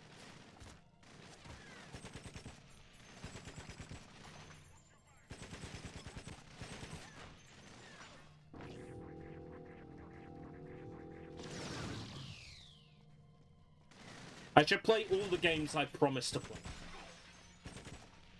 Like, make a big thing of it.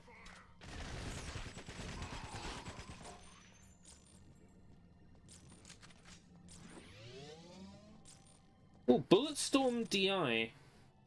Bulletstorm VR. Why did I say DI? Bulletstorm DI. Direct interface. Oh. No, don't actually turn on. No, don't actually turn on. Yo, that refresh rate is fucking awful on pass-through.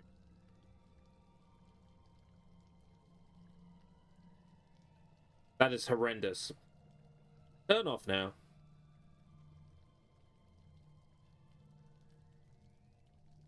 Need to get the footage off it.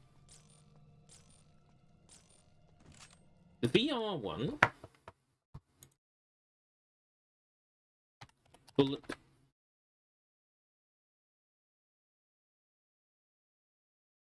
Bulletstorm full clip edition.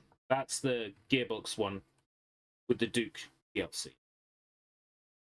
I have that in my Steam library. I don't have the VR. I'm curious about that Borderlands VR, because I reckon it's probably better than people say. Like, not by a lot, but I reckon it's probably, you know, probably some value. Bulletstorm VR, $14.99. That's That is a shit price. Reviews mixed. Half the game is missing.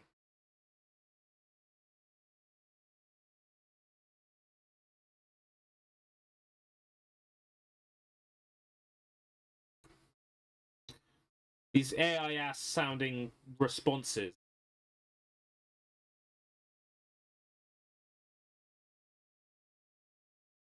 From the developer. Tell me everything I need to know. Review right. It says half the game is missing. Where's this? Where's that? Thank you for your feedback. We understand your disappointment in the original game's content that didn't make it into Bulletstorm VR. We're glad you enjoyed the new weapon mechanics and dual wielding, and we're sorry some aspects didn't meet your expectations.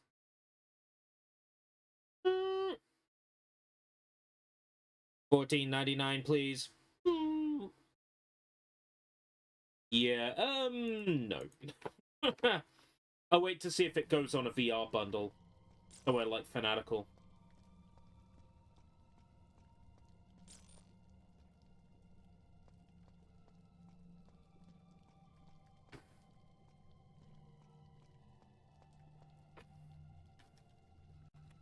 Like, I can get behind a VR game where, okay, you don't have reload mechanics that are gestures. Everything's a button. You know what? That doesn't bother me. The barrier for me in VR is incredibly low, and that is, if I put the headset on, am I in the game world? If everything is scaled appropriately and everything looks nice, then having to press a button to reload doesn't bother me. Although that Starship Troopers game that currently working on a review for, that has the option of gesture or button-based reload. You basically have a choice.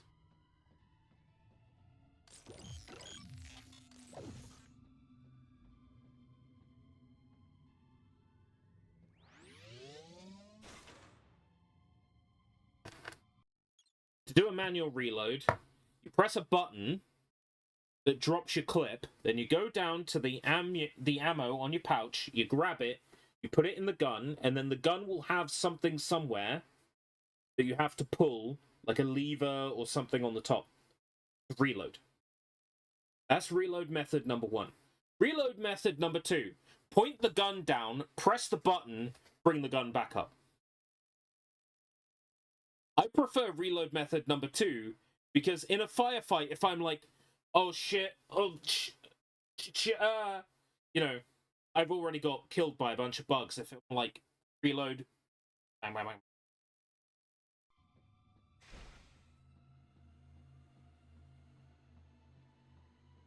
But at least you got the option of gesture or buttons in that. Like Hitman doesn't give you an option. Everything is a button. Every single thing is a button in Hitman.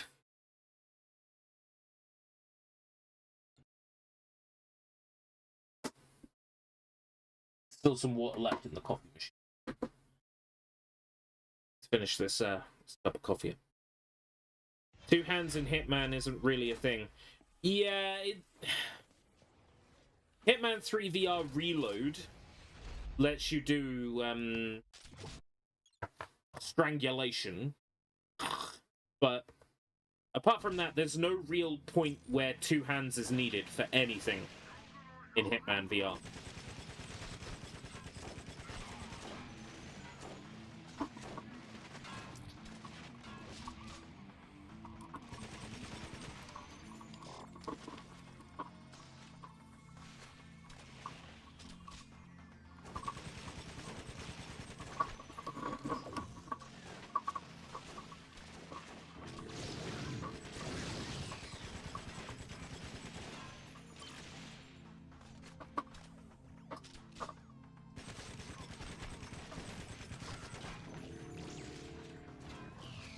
I'm curious how the PC version of VR, Hitman VR, works.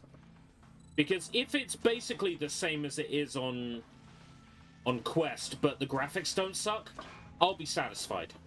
Because I don't mind the way Hitman 3 VR plays. I don't mind the way that plays.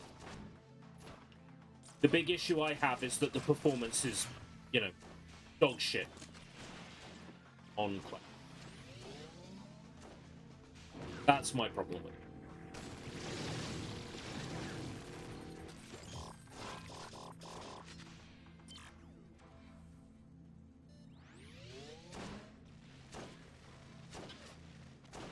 Please tell me it's 30. It's not 30. How much do you want? 40? It's 47 to hack a turret.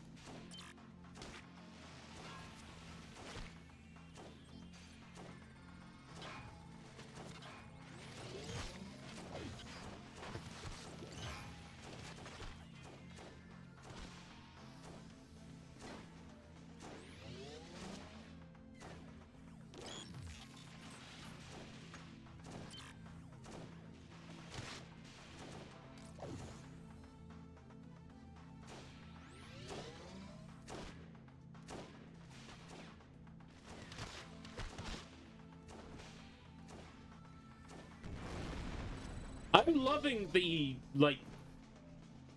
The only way I can describe it is jazz jackrabbit synths that are going on in this game's soundtrack.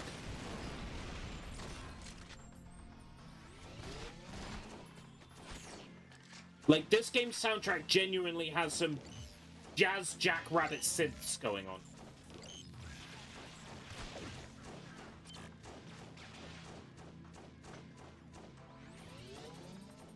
Yeah, shield on the left-hand side and health on the right. Though it still has to have its own weird, like, art style thing going on.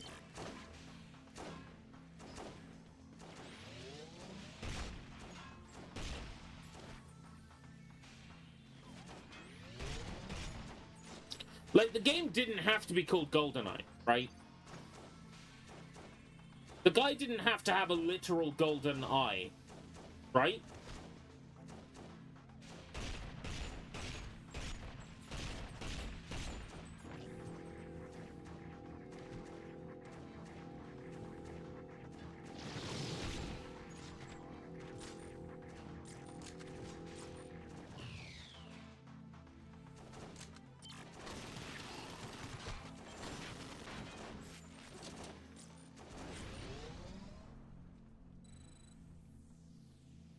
Yeah, 007 Rogue Agent.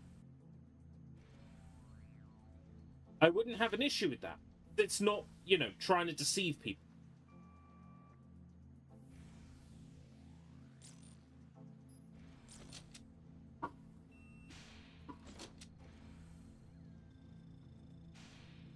This is a cool handgun. I had one of these yet.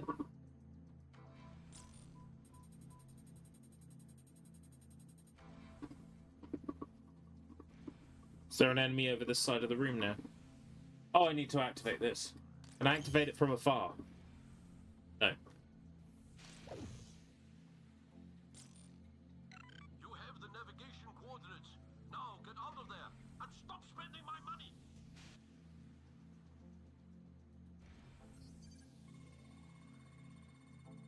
What's my opinion on retro achievements? They're not real achievements. They are quite often too hard.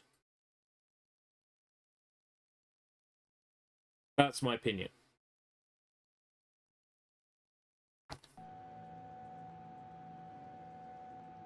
And I guess number 3, because anybody can make an achievement pack, you'll load up a game like Bloody Roar 2, and it will have 7 different achievement packs.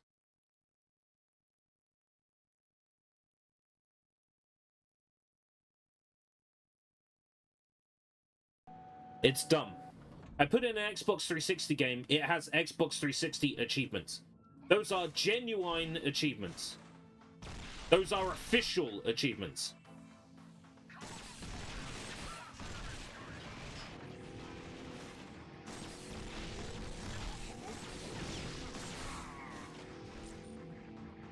That's it. That's the tweet. Stop using my money line, yeah. Stop spending my money!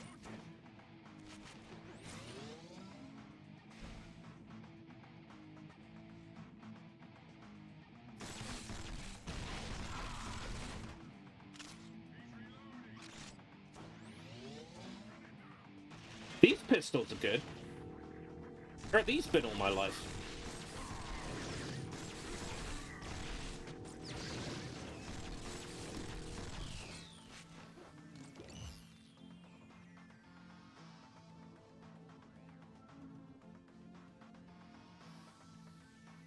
Three, 4, 5, 6, 7.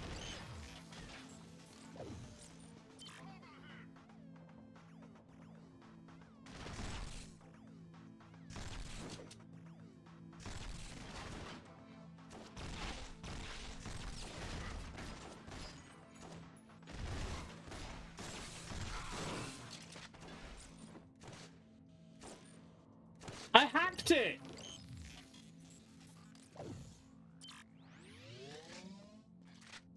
It shouldn't be shooting me, I hacked it!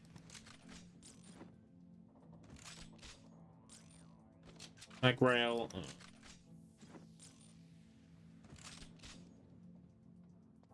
Yeah, this game has a very drab, grey, sci-fi feel to it.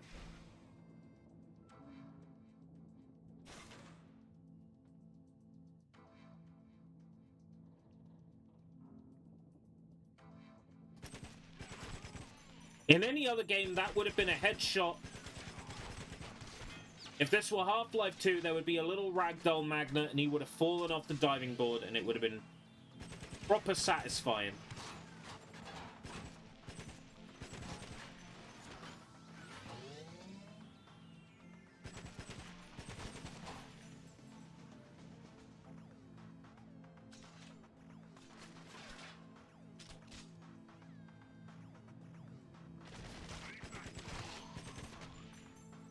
Nightclubs, yeah, nightclubs would work. I mean,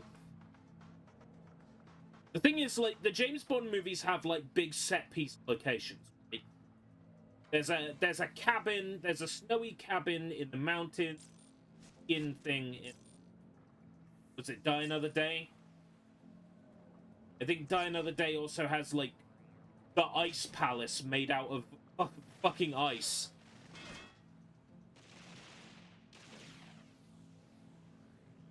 You know, it's iconic. This game's environments are a bit too, like, sci-fi and, yeah, generic.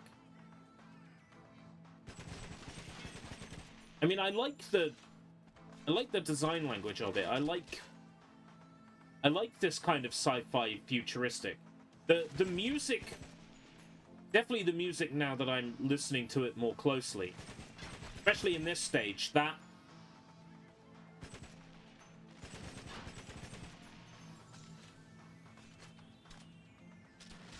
synth is so Jazz Jackrabbit, which means in turn that synth is so Unreal Tournament. Da, da, da, da, da, da, da, da, da, da, da, da, da.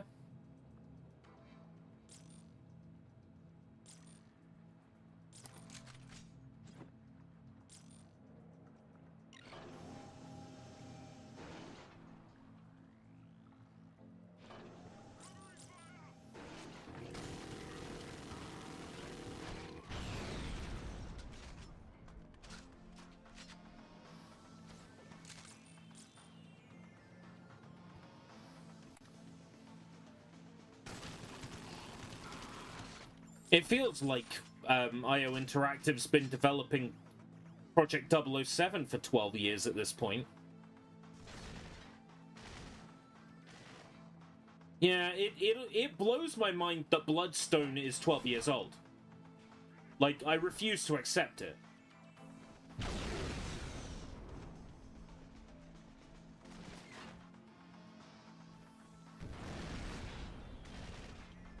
Years, fucking hell. Kill me now, I'm old. I'm an old man. I'm an old fart. Oh, Legends is the newer one. Shit. It is. God. Bloodstone feels like the newest because it's the most interesting. Although, you know, Legends had the level from By Another Day in it, the Ice Palace. There's that whole, like, Space Dome level. There's,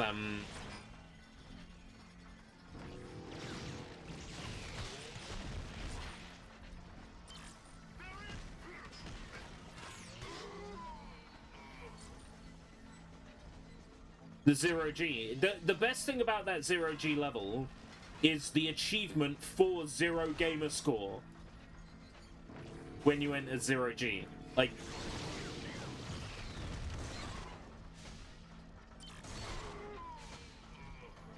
Did I play the Skyfall levels? I don't think I did because I was playing on a non-modded Xbox. I think I played the Skyfall levels in the prototype where they were unfinished.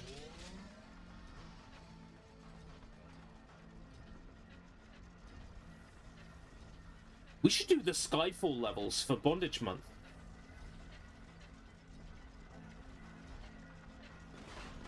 Because I'll just download the DLC and key it to my modded Xbox. We can play the Skyfall levels.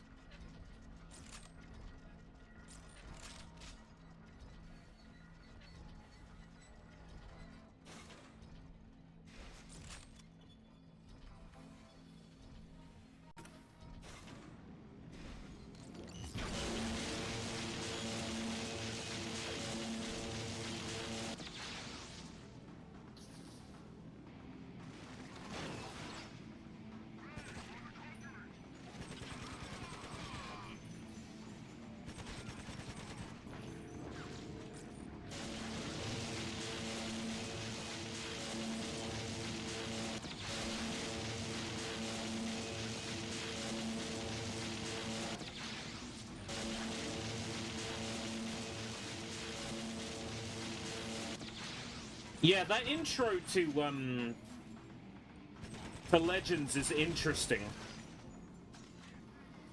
Because the game starts and it's literally, do you have eyes on Bond?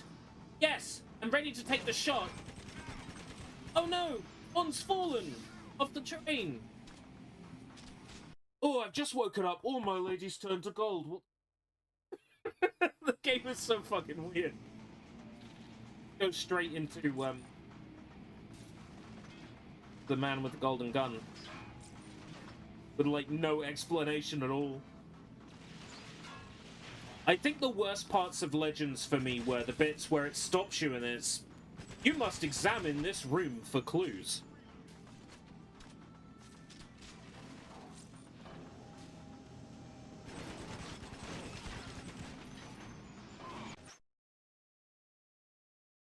Huh? Why did I die?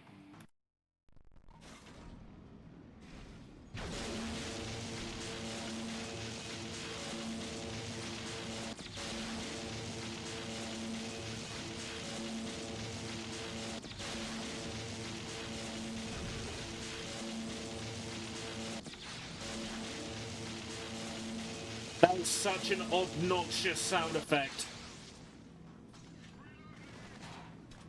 I know it's not meant to be spammed like that, still.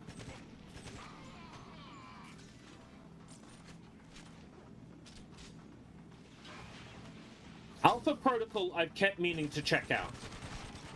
I'm fairly sure I have it on Xbox 360, because it's one of those games that kept showing up in charity shops, and it kept showing up cheap. And when a game shows up in a charity shop for cheap, I'm like, oh yeah, I better get that. And then I look at my list and it's, oh, I already have that. I'm fairly sure I've got Alpha Protocol. Yeah, Alpha Protocol. I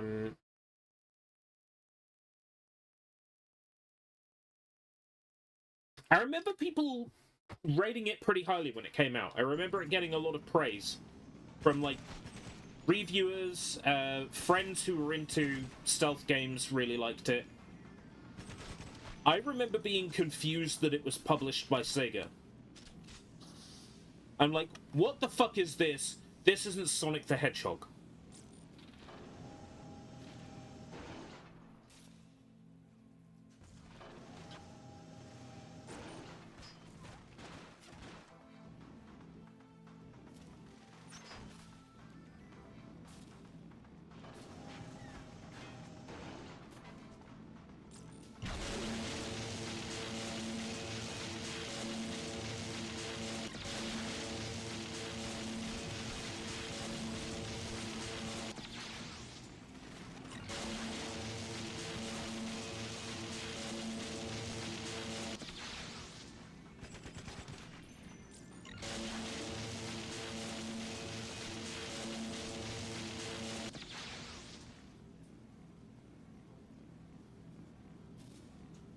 But I think nowadays I probably would appreciate Alpha Protocol. You know, when I was growing up and I was, you know, I was still a dumb teenager, I think, when Alpha Protocol came out. I was like, this isn't Sonic. Why is Sega publishing this? Where's my Sonic game?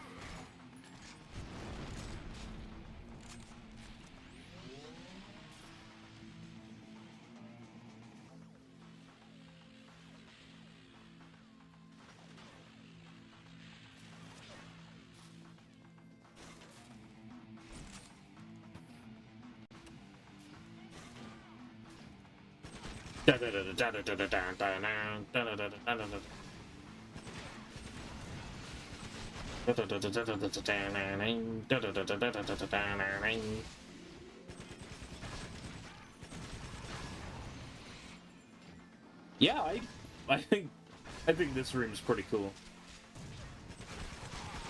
I rate it 8 out of 8, mate.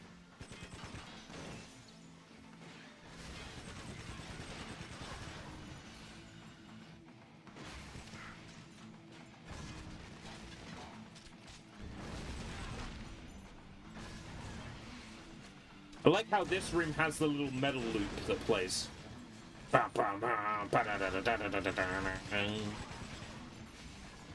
A metal room for a room full of metal. Pretty cool.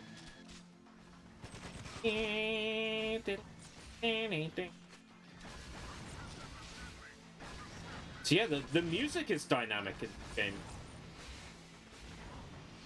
That's cool. Like, that's more effort than they needed to go to.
Okay, I'm a convert. I'm a convert. I like this one. I like GoldenEye Rogue Agent. What can I say? It's a clunky piece of crap, and I like it.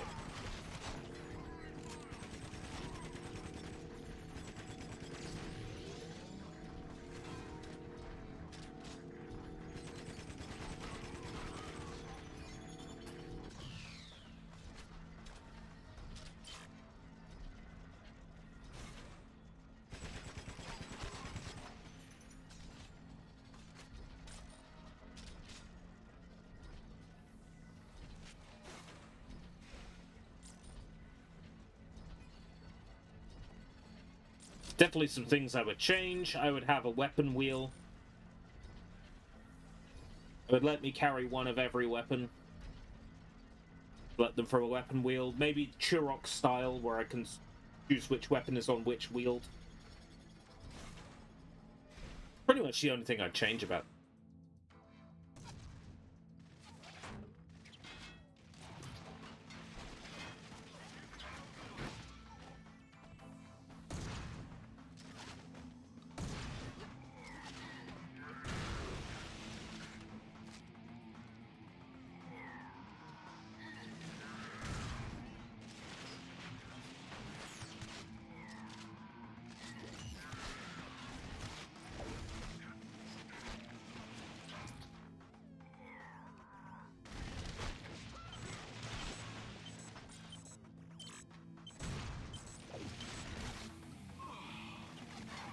I killed myself with my own hot gas.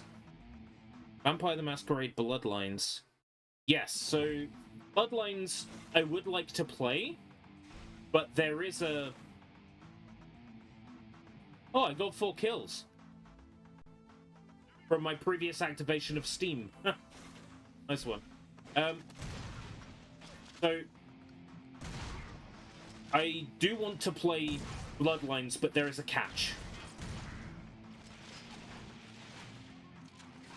I want the werewolf ending.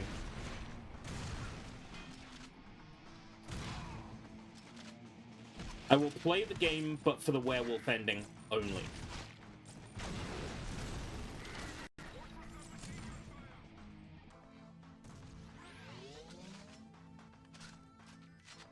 I'm sure I'll enjoy it, and I'll take the game very seriously.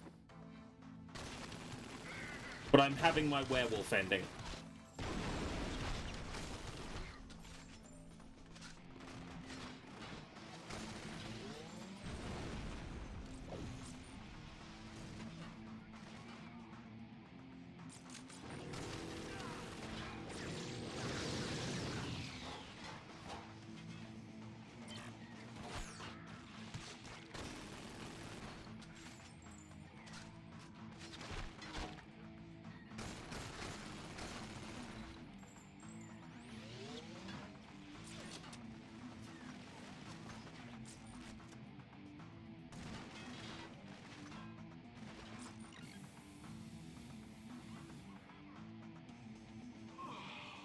I managed to kill myself again.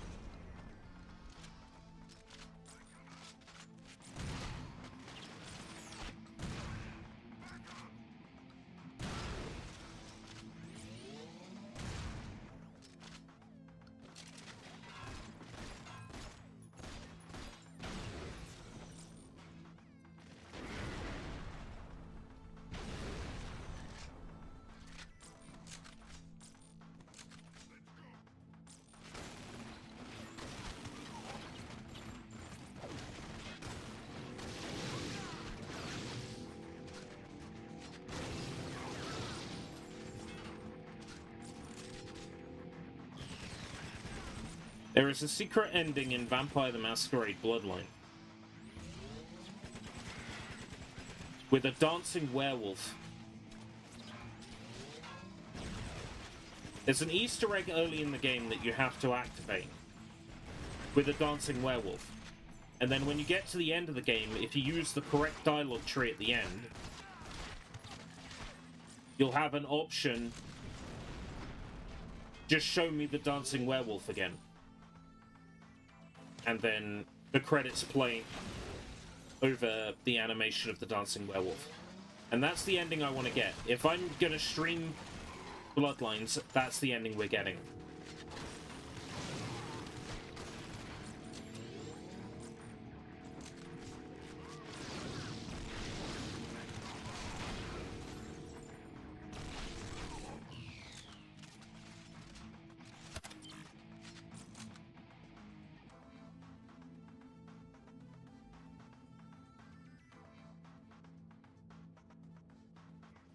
It released on the same day as Half-Life 2. Interesting. I did not know that.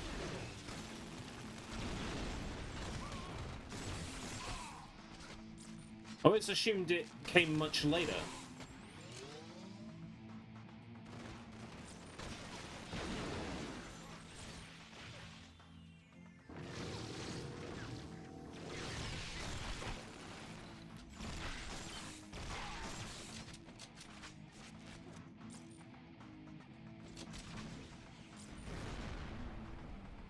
So they released something that was intentionally, you know... Well, not intentionally buggy. They intentionally released something they knew was buggy. Because they wanted the money.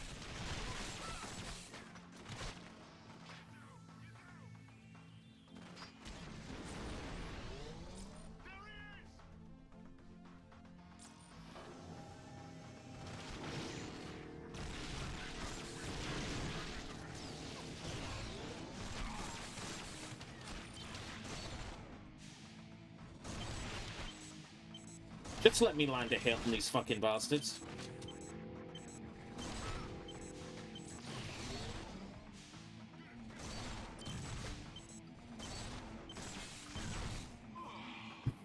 No.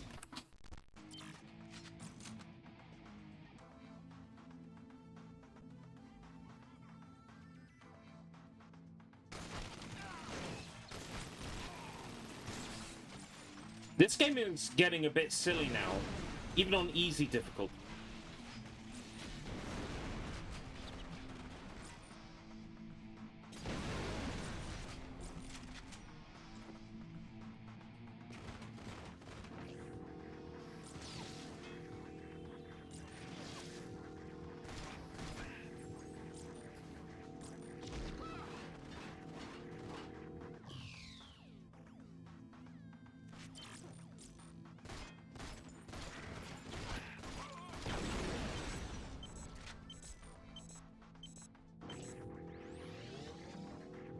I've heard nothing but great stuff, pretty much, about Vampire the Masquerade Bloodlines. Well, I have heard it's extremely buggy and requires tons of community patches to fix. Part of the reason why the GOG release is so piles them all together.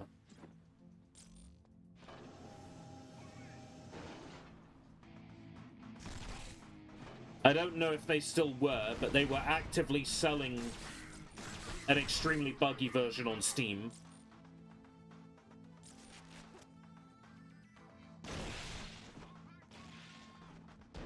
They were somehow allowed to get away with it.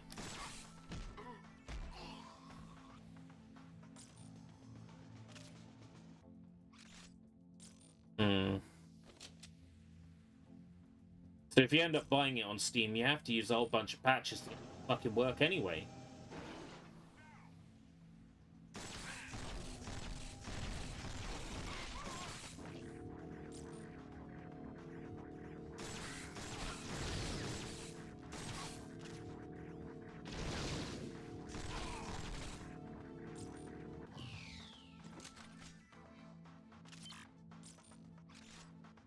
I was surprised to find that Half-Life 2 and Steam launched at the same time, and that Half-Life 2 required Steam. Genuinely surprised to learn that. So I didn't know that until the Half-Life 2 documentary.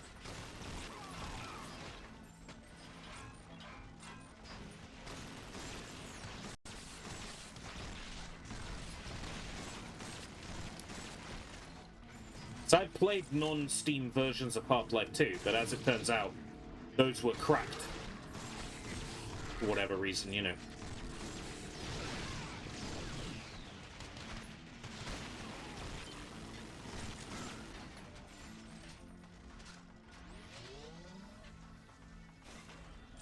That was a good documentary, and reading between the lines as everyone else is from that documentary, I think there's a good chance we're getting our Half-Life 3 within the next couple of years.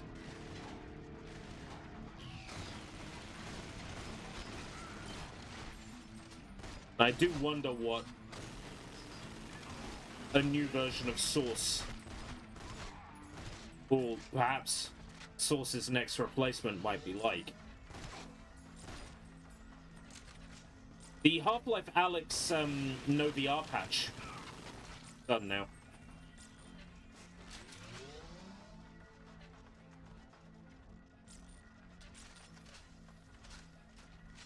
Yes, that I have heard. I've not seen the new ending because I haven't played Alyx yet, but I've heard they changed the ending, and it was hearing that they changed the ending that made me go, okay, we're getting another Half-Life thing, because that's the only reason you would change the ending. The only reason you'd go back and change that is if you're planning something else. But yeah, they're pretty much given now, getting a new Half-Life, so I'm game.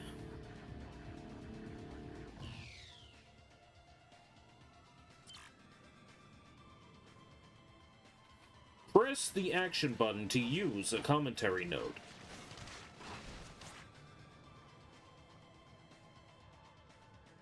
Imagine the commentary notes for this game. It would just put a bunch of the same enemies in a fucking room again. Half-Life's like, we wanted to tell the story diegetically through the environment. Didn't want to make things too difficult for the player outright, so we introduced them to these mechanics slowly. The notes for this game would be like, yeah, we just put a bunch of enemies in a room. We kind of had to get this game out in half a year, so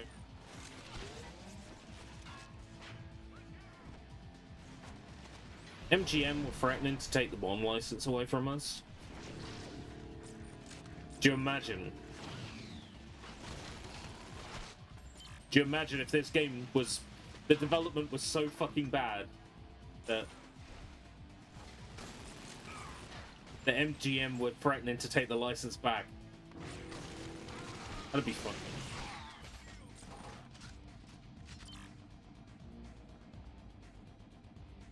Yeah, I want that that Arcane Studios Return to Ravenholm game. That's what I want. With Father Gregory turning into a mutant. That would have been sick.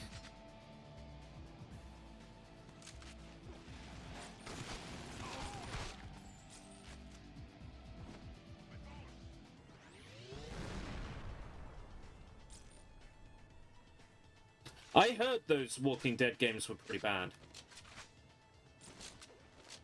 I wanted to play them, but they never went down to a price. I want to play Saints and Sinners as well.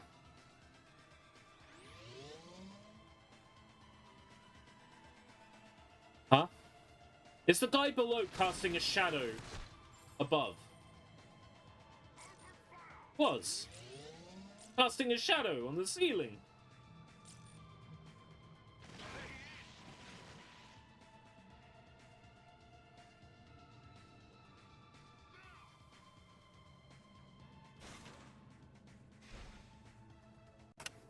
It's VR, like I've said before. If I put the headset on and it works, that's pretty much all it needs to hit for me.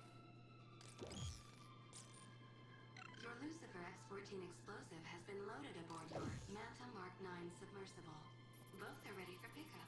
Thank you for visiting the Octopus. Octopus! Thank you for visiting the Octopus! Octopus! Octopus! Thank you for visiting... Because they can't call it Spectre, innit? Outlet Center for extreme weather ordnance.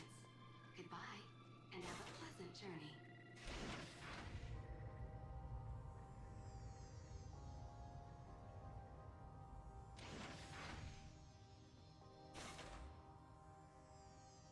Oh, this game's soundtrack is banging. I'm gonna have to use some of this in an Energy Critic video.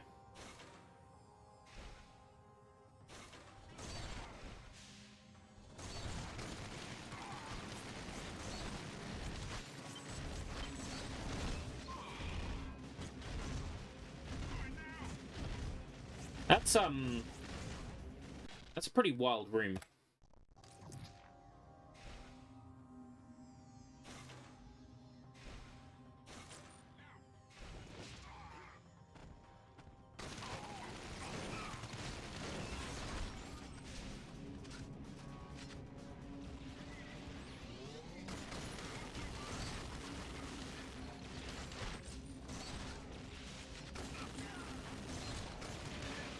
Ambler! It's Brett! Brett Ambler? If you're like, where do I know that name from? The kid from the Yuan Kazoo VHS.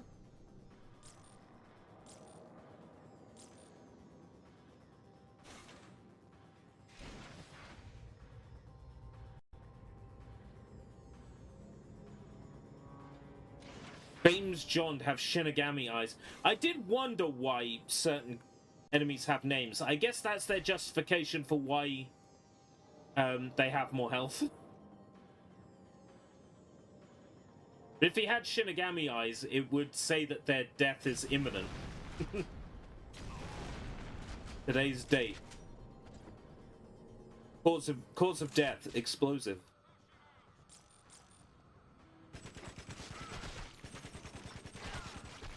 Wither! It's Bill Wither!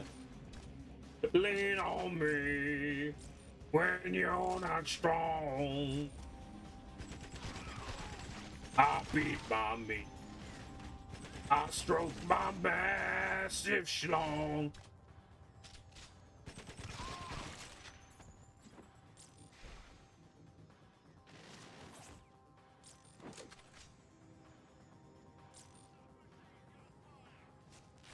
The shade got fire!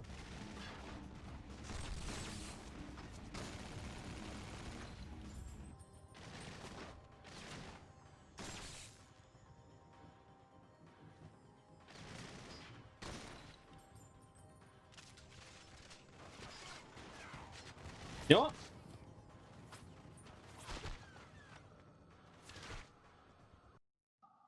Oh. All I had to do was walk into the submarine. Advance!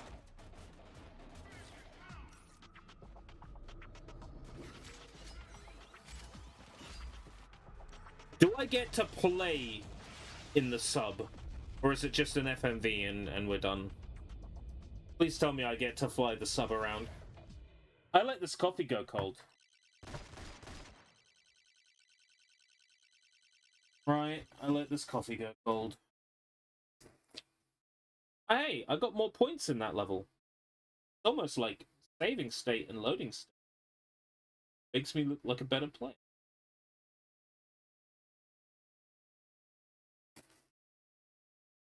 Yeah, Sony should have made a new siphon filter. Better yet, anybody should have made a new something.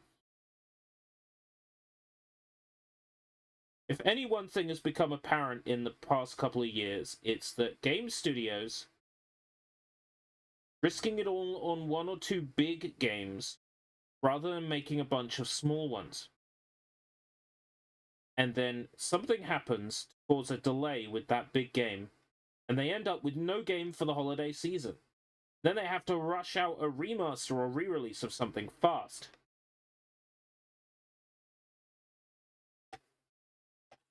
And the consumer's not stupid. The consumer knows that they're being swindled. And they're disappointed because the big game they're looking forward to is still not out.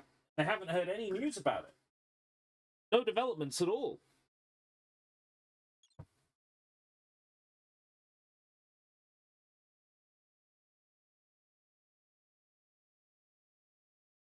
Instead of having fingers in 2 or 3 pies, publishers should have their fingers in all the pies. Take a look at Nintendo, right?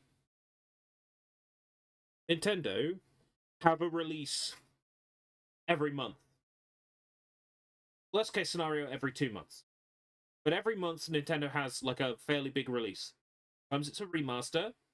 Sometimes it's a brand new game. Sometimes it's a sequel. They'll have something. Even if it's a small budget thing. You know, if Nintendo doesn't have something lined up that's massive, what do they put in that month? Part-time UFO. Yeah, Part-time UFO ends up being like a really popular game on Switch. That's all it takes to have something lined up. Sony and Microsoft, they don't get it. They just don't get it. They don't get the point of smaller releases more often in between the big releases. Sony and Microsoft are too focused on the big releases, and then when something happens to delay it,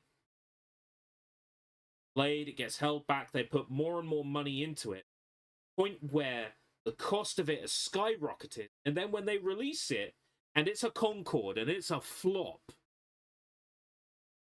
they've got to figure out, hold on, why is this not selling? The problem is, because these games take so long to develop, Sony's like, uh-oh, our games as service live service game isn't selling. Well, shit, we need to figure out why, because we've got this live service game, and this live service game, and this live service game currently in development.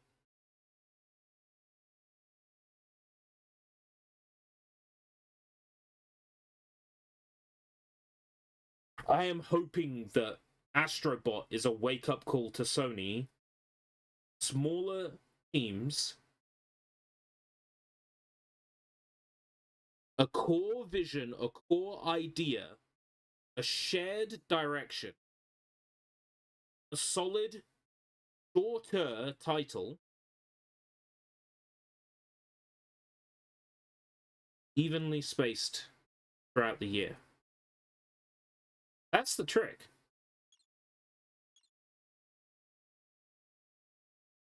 That's all it takes.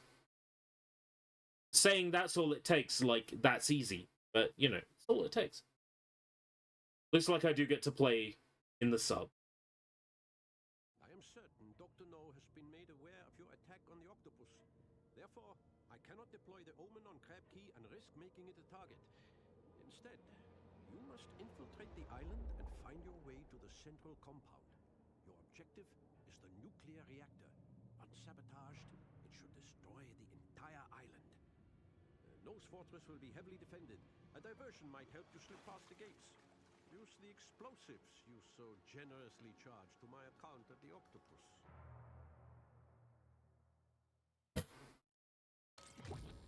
It's very... Oh, I don't actually get to use the submarine. Oh, that's very disappointing.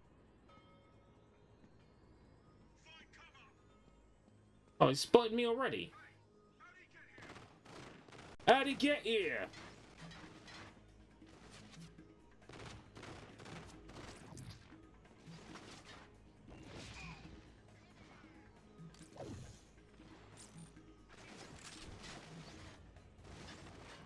Yeah, corpse fade.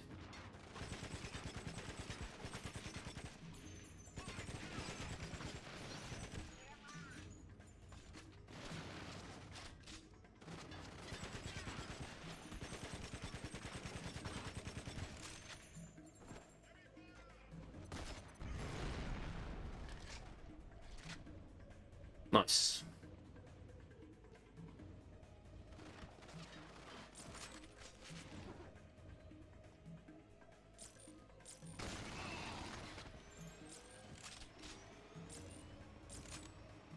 Got a drone.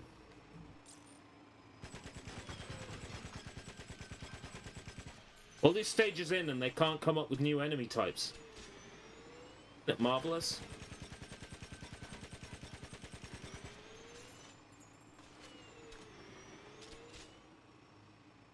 Yeah, this location is kind of cool. There's something going on here.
Red Eagle.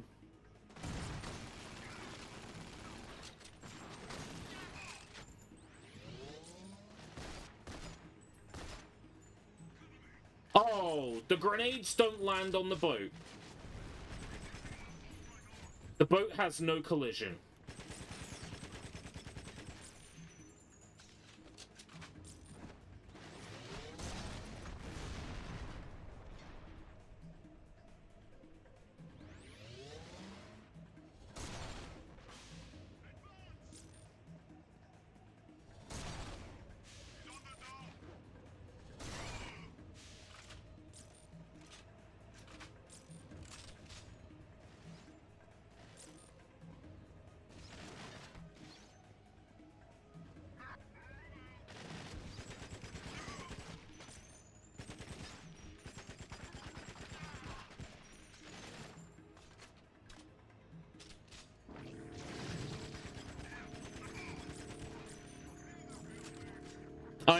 I'm glad I checked this out.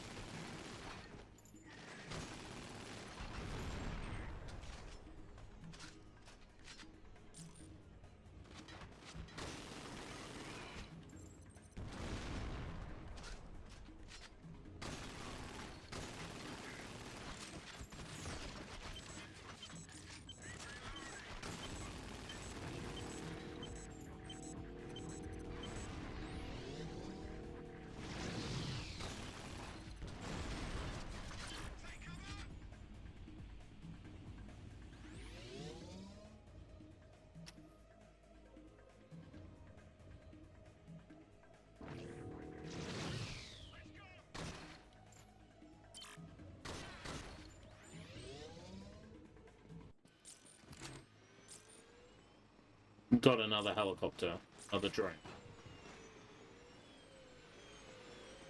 Sounds like two.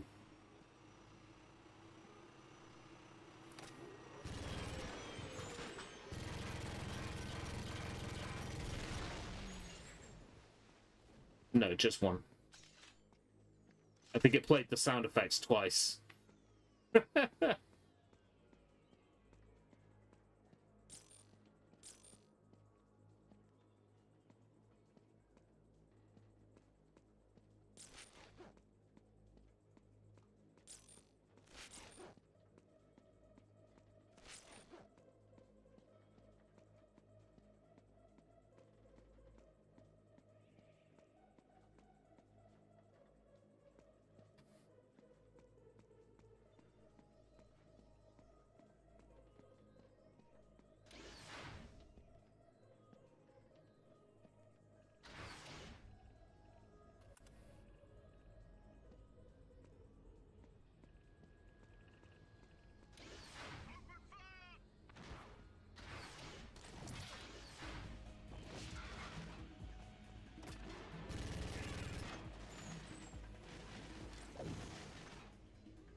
There's a warehouse in From Russia with Love that's kind of similar to this.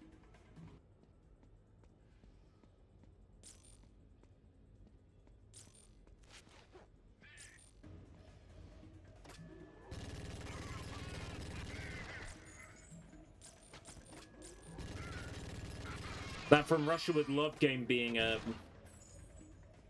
an EA Redwood Shores? EA, you know, visceral games. Eventually.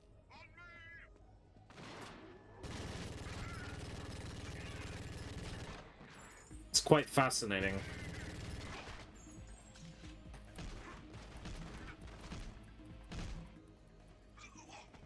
EA put all their best on these Bond games.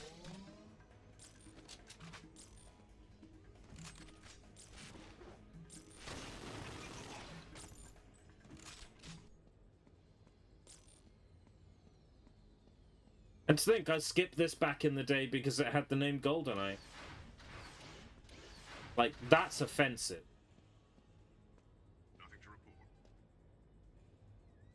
There's nothing back there. I can see through the... See... I'm staring at the holes in the scenery, mate. Leave me alone. Fucking clock tower and Medal of Honor Vanguard that's like this. You end up having to go up it with your back against the fucking wall. Just you can attack the enemies.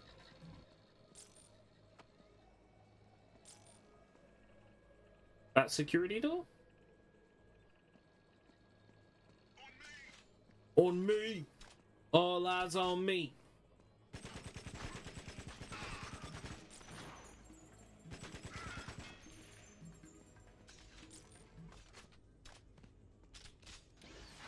Oh! This area has loaded now. Pushing that switch must load that area.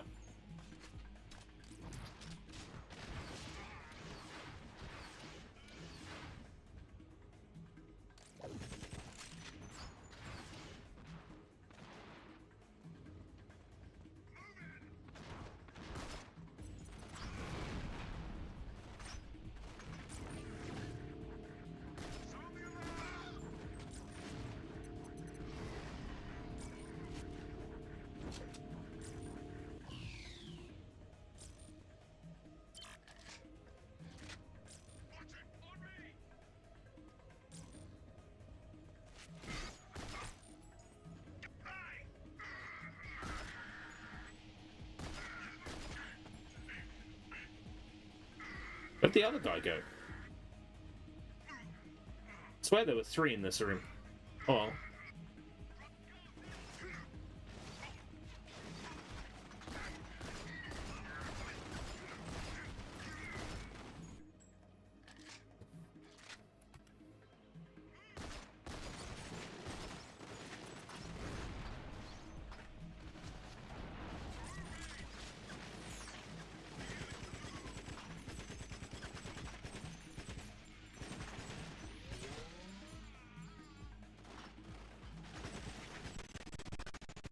Oh gosh.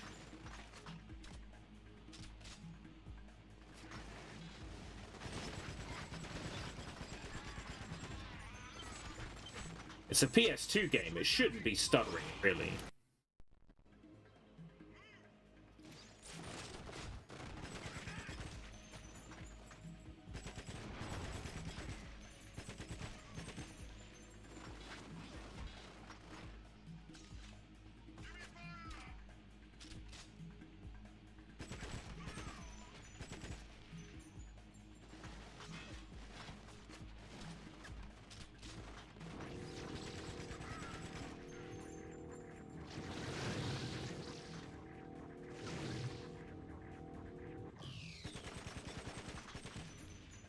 Two 2004. If this had had, like, another year in development, it might have come out as an Xbox 360 launch time.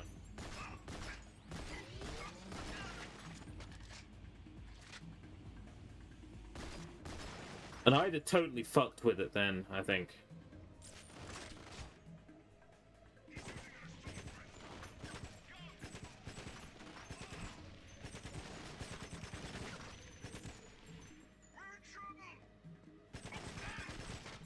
We're in trouble. You sure are.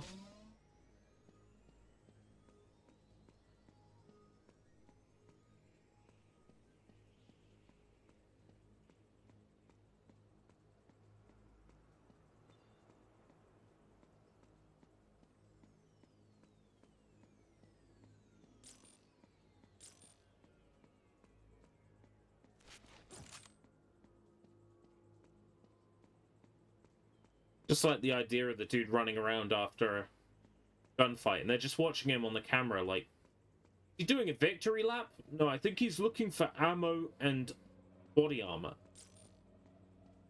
What? Looking for ammo and body armor.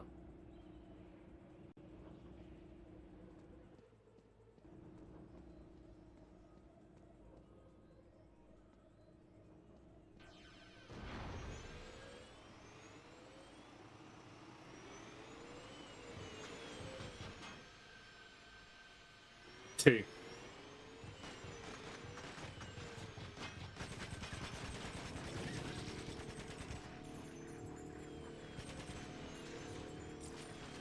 I mean, it's occurred to me I could probably hack these. Why change the habit of a lifetime, huh?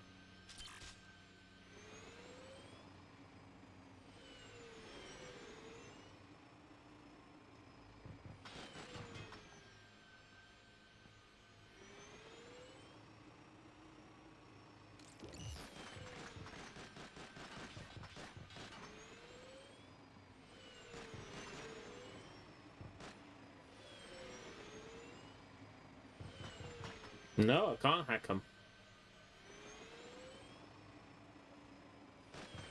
Can I shunt them with my psychic powers?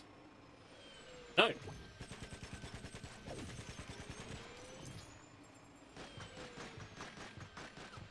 I can't shunt them. I can't hack them.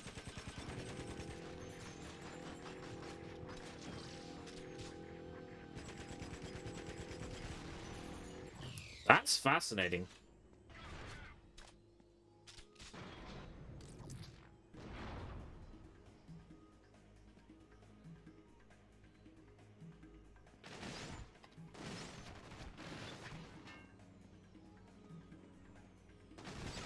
Oh, I guess because he's named, I can't throw him. That rule has not been introduced until now. Okay.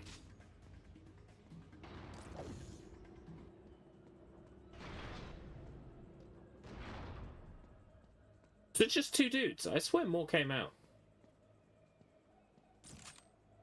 Hmm.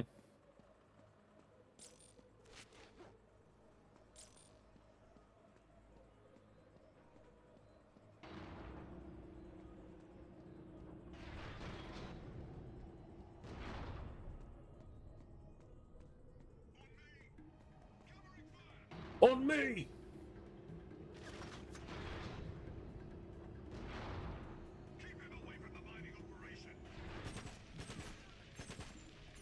Thank you for yelling out loud what I shouldn't go near. That's really convenient, thanks.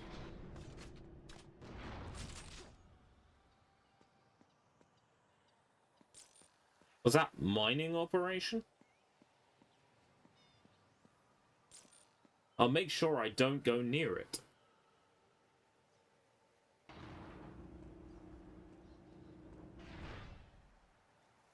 I want to look how much of this game there is left. Do a quick look up.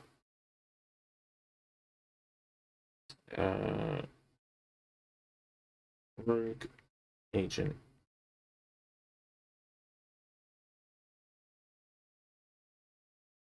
Right.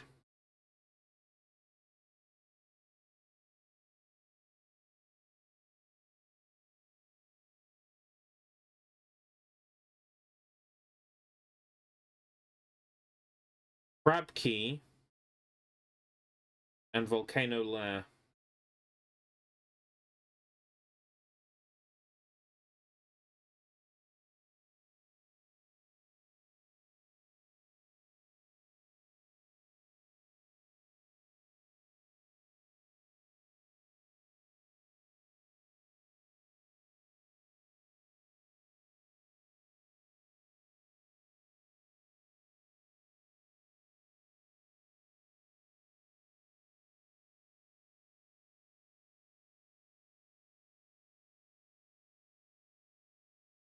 We have 2 large sections of 1 level and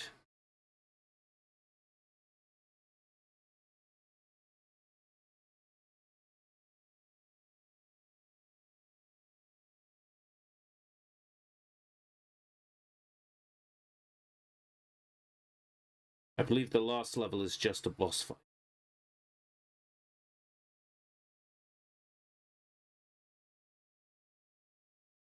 No.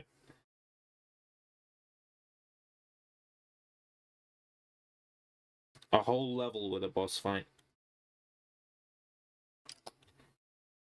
Thing is, I've had no end of late nights recently. We're about to enter, I think it's a lift. Yeah.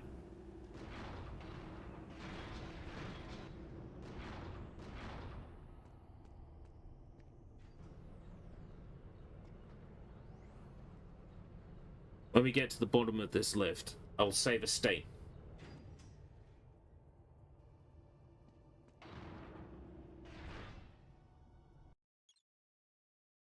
And I suppose the last part will be about an hour. Save a state.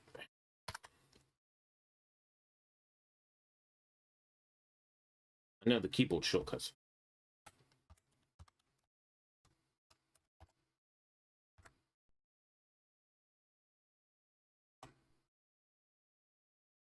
Right.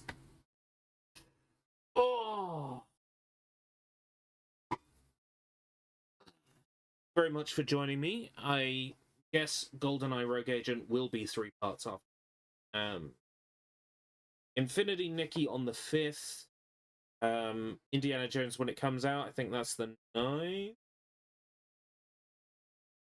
Yeah. Or the 10th. Maybe the 10th. Otherwise, we're going to carry on with Bondage Month. And the main thing, I think, tomorrow, during the day, is me getting this,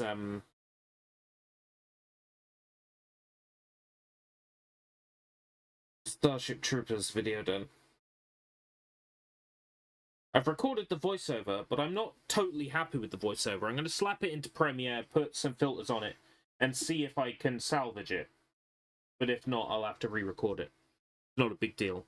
Need to get the footage off the headset. What I'm going to do is put the headset on the chair as I leave the office. So in the morning when I go into the office and I'm like, oh, what a wonderful day. I'll see the headset there and be like, oh yeah, transfer the footage. And I should have that done by the end of the day. Other things tomorrow, preparation for Thursday, my interview, charity shop, warehouses. I guess take the rest of the week as it comes. And it's only 22. Sleep till Christmas. Is that right? 21 sleeps till Christmas. Something like that. Until next time, if we live that long, take care. Bye-bye.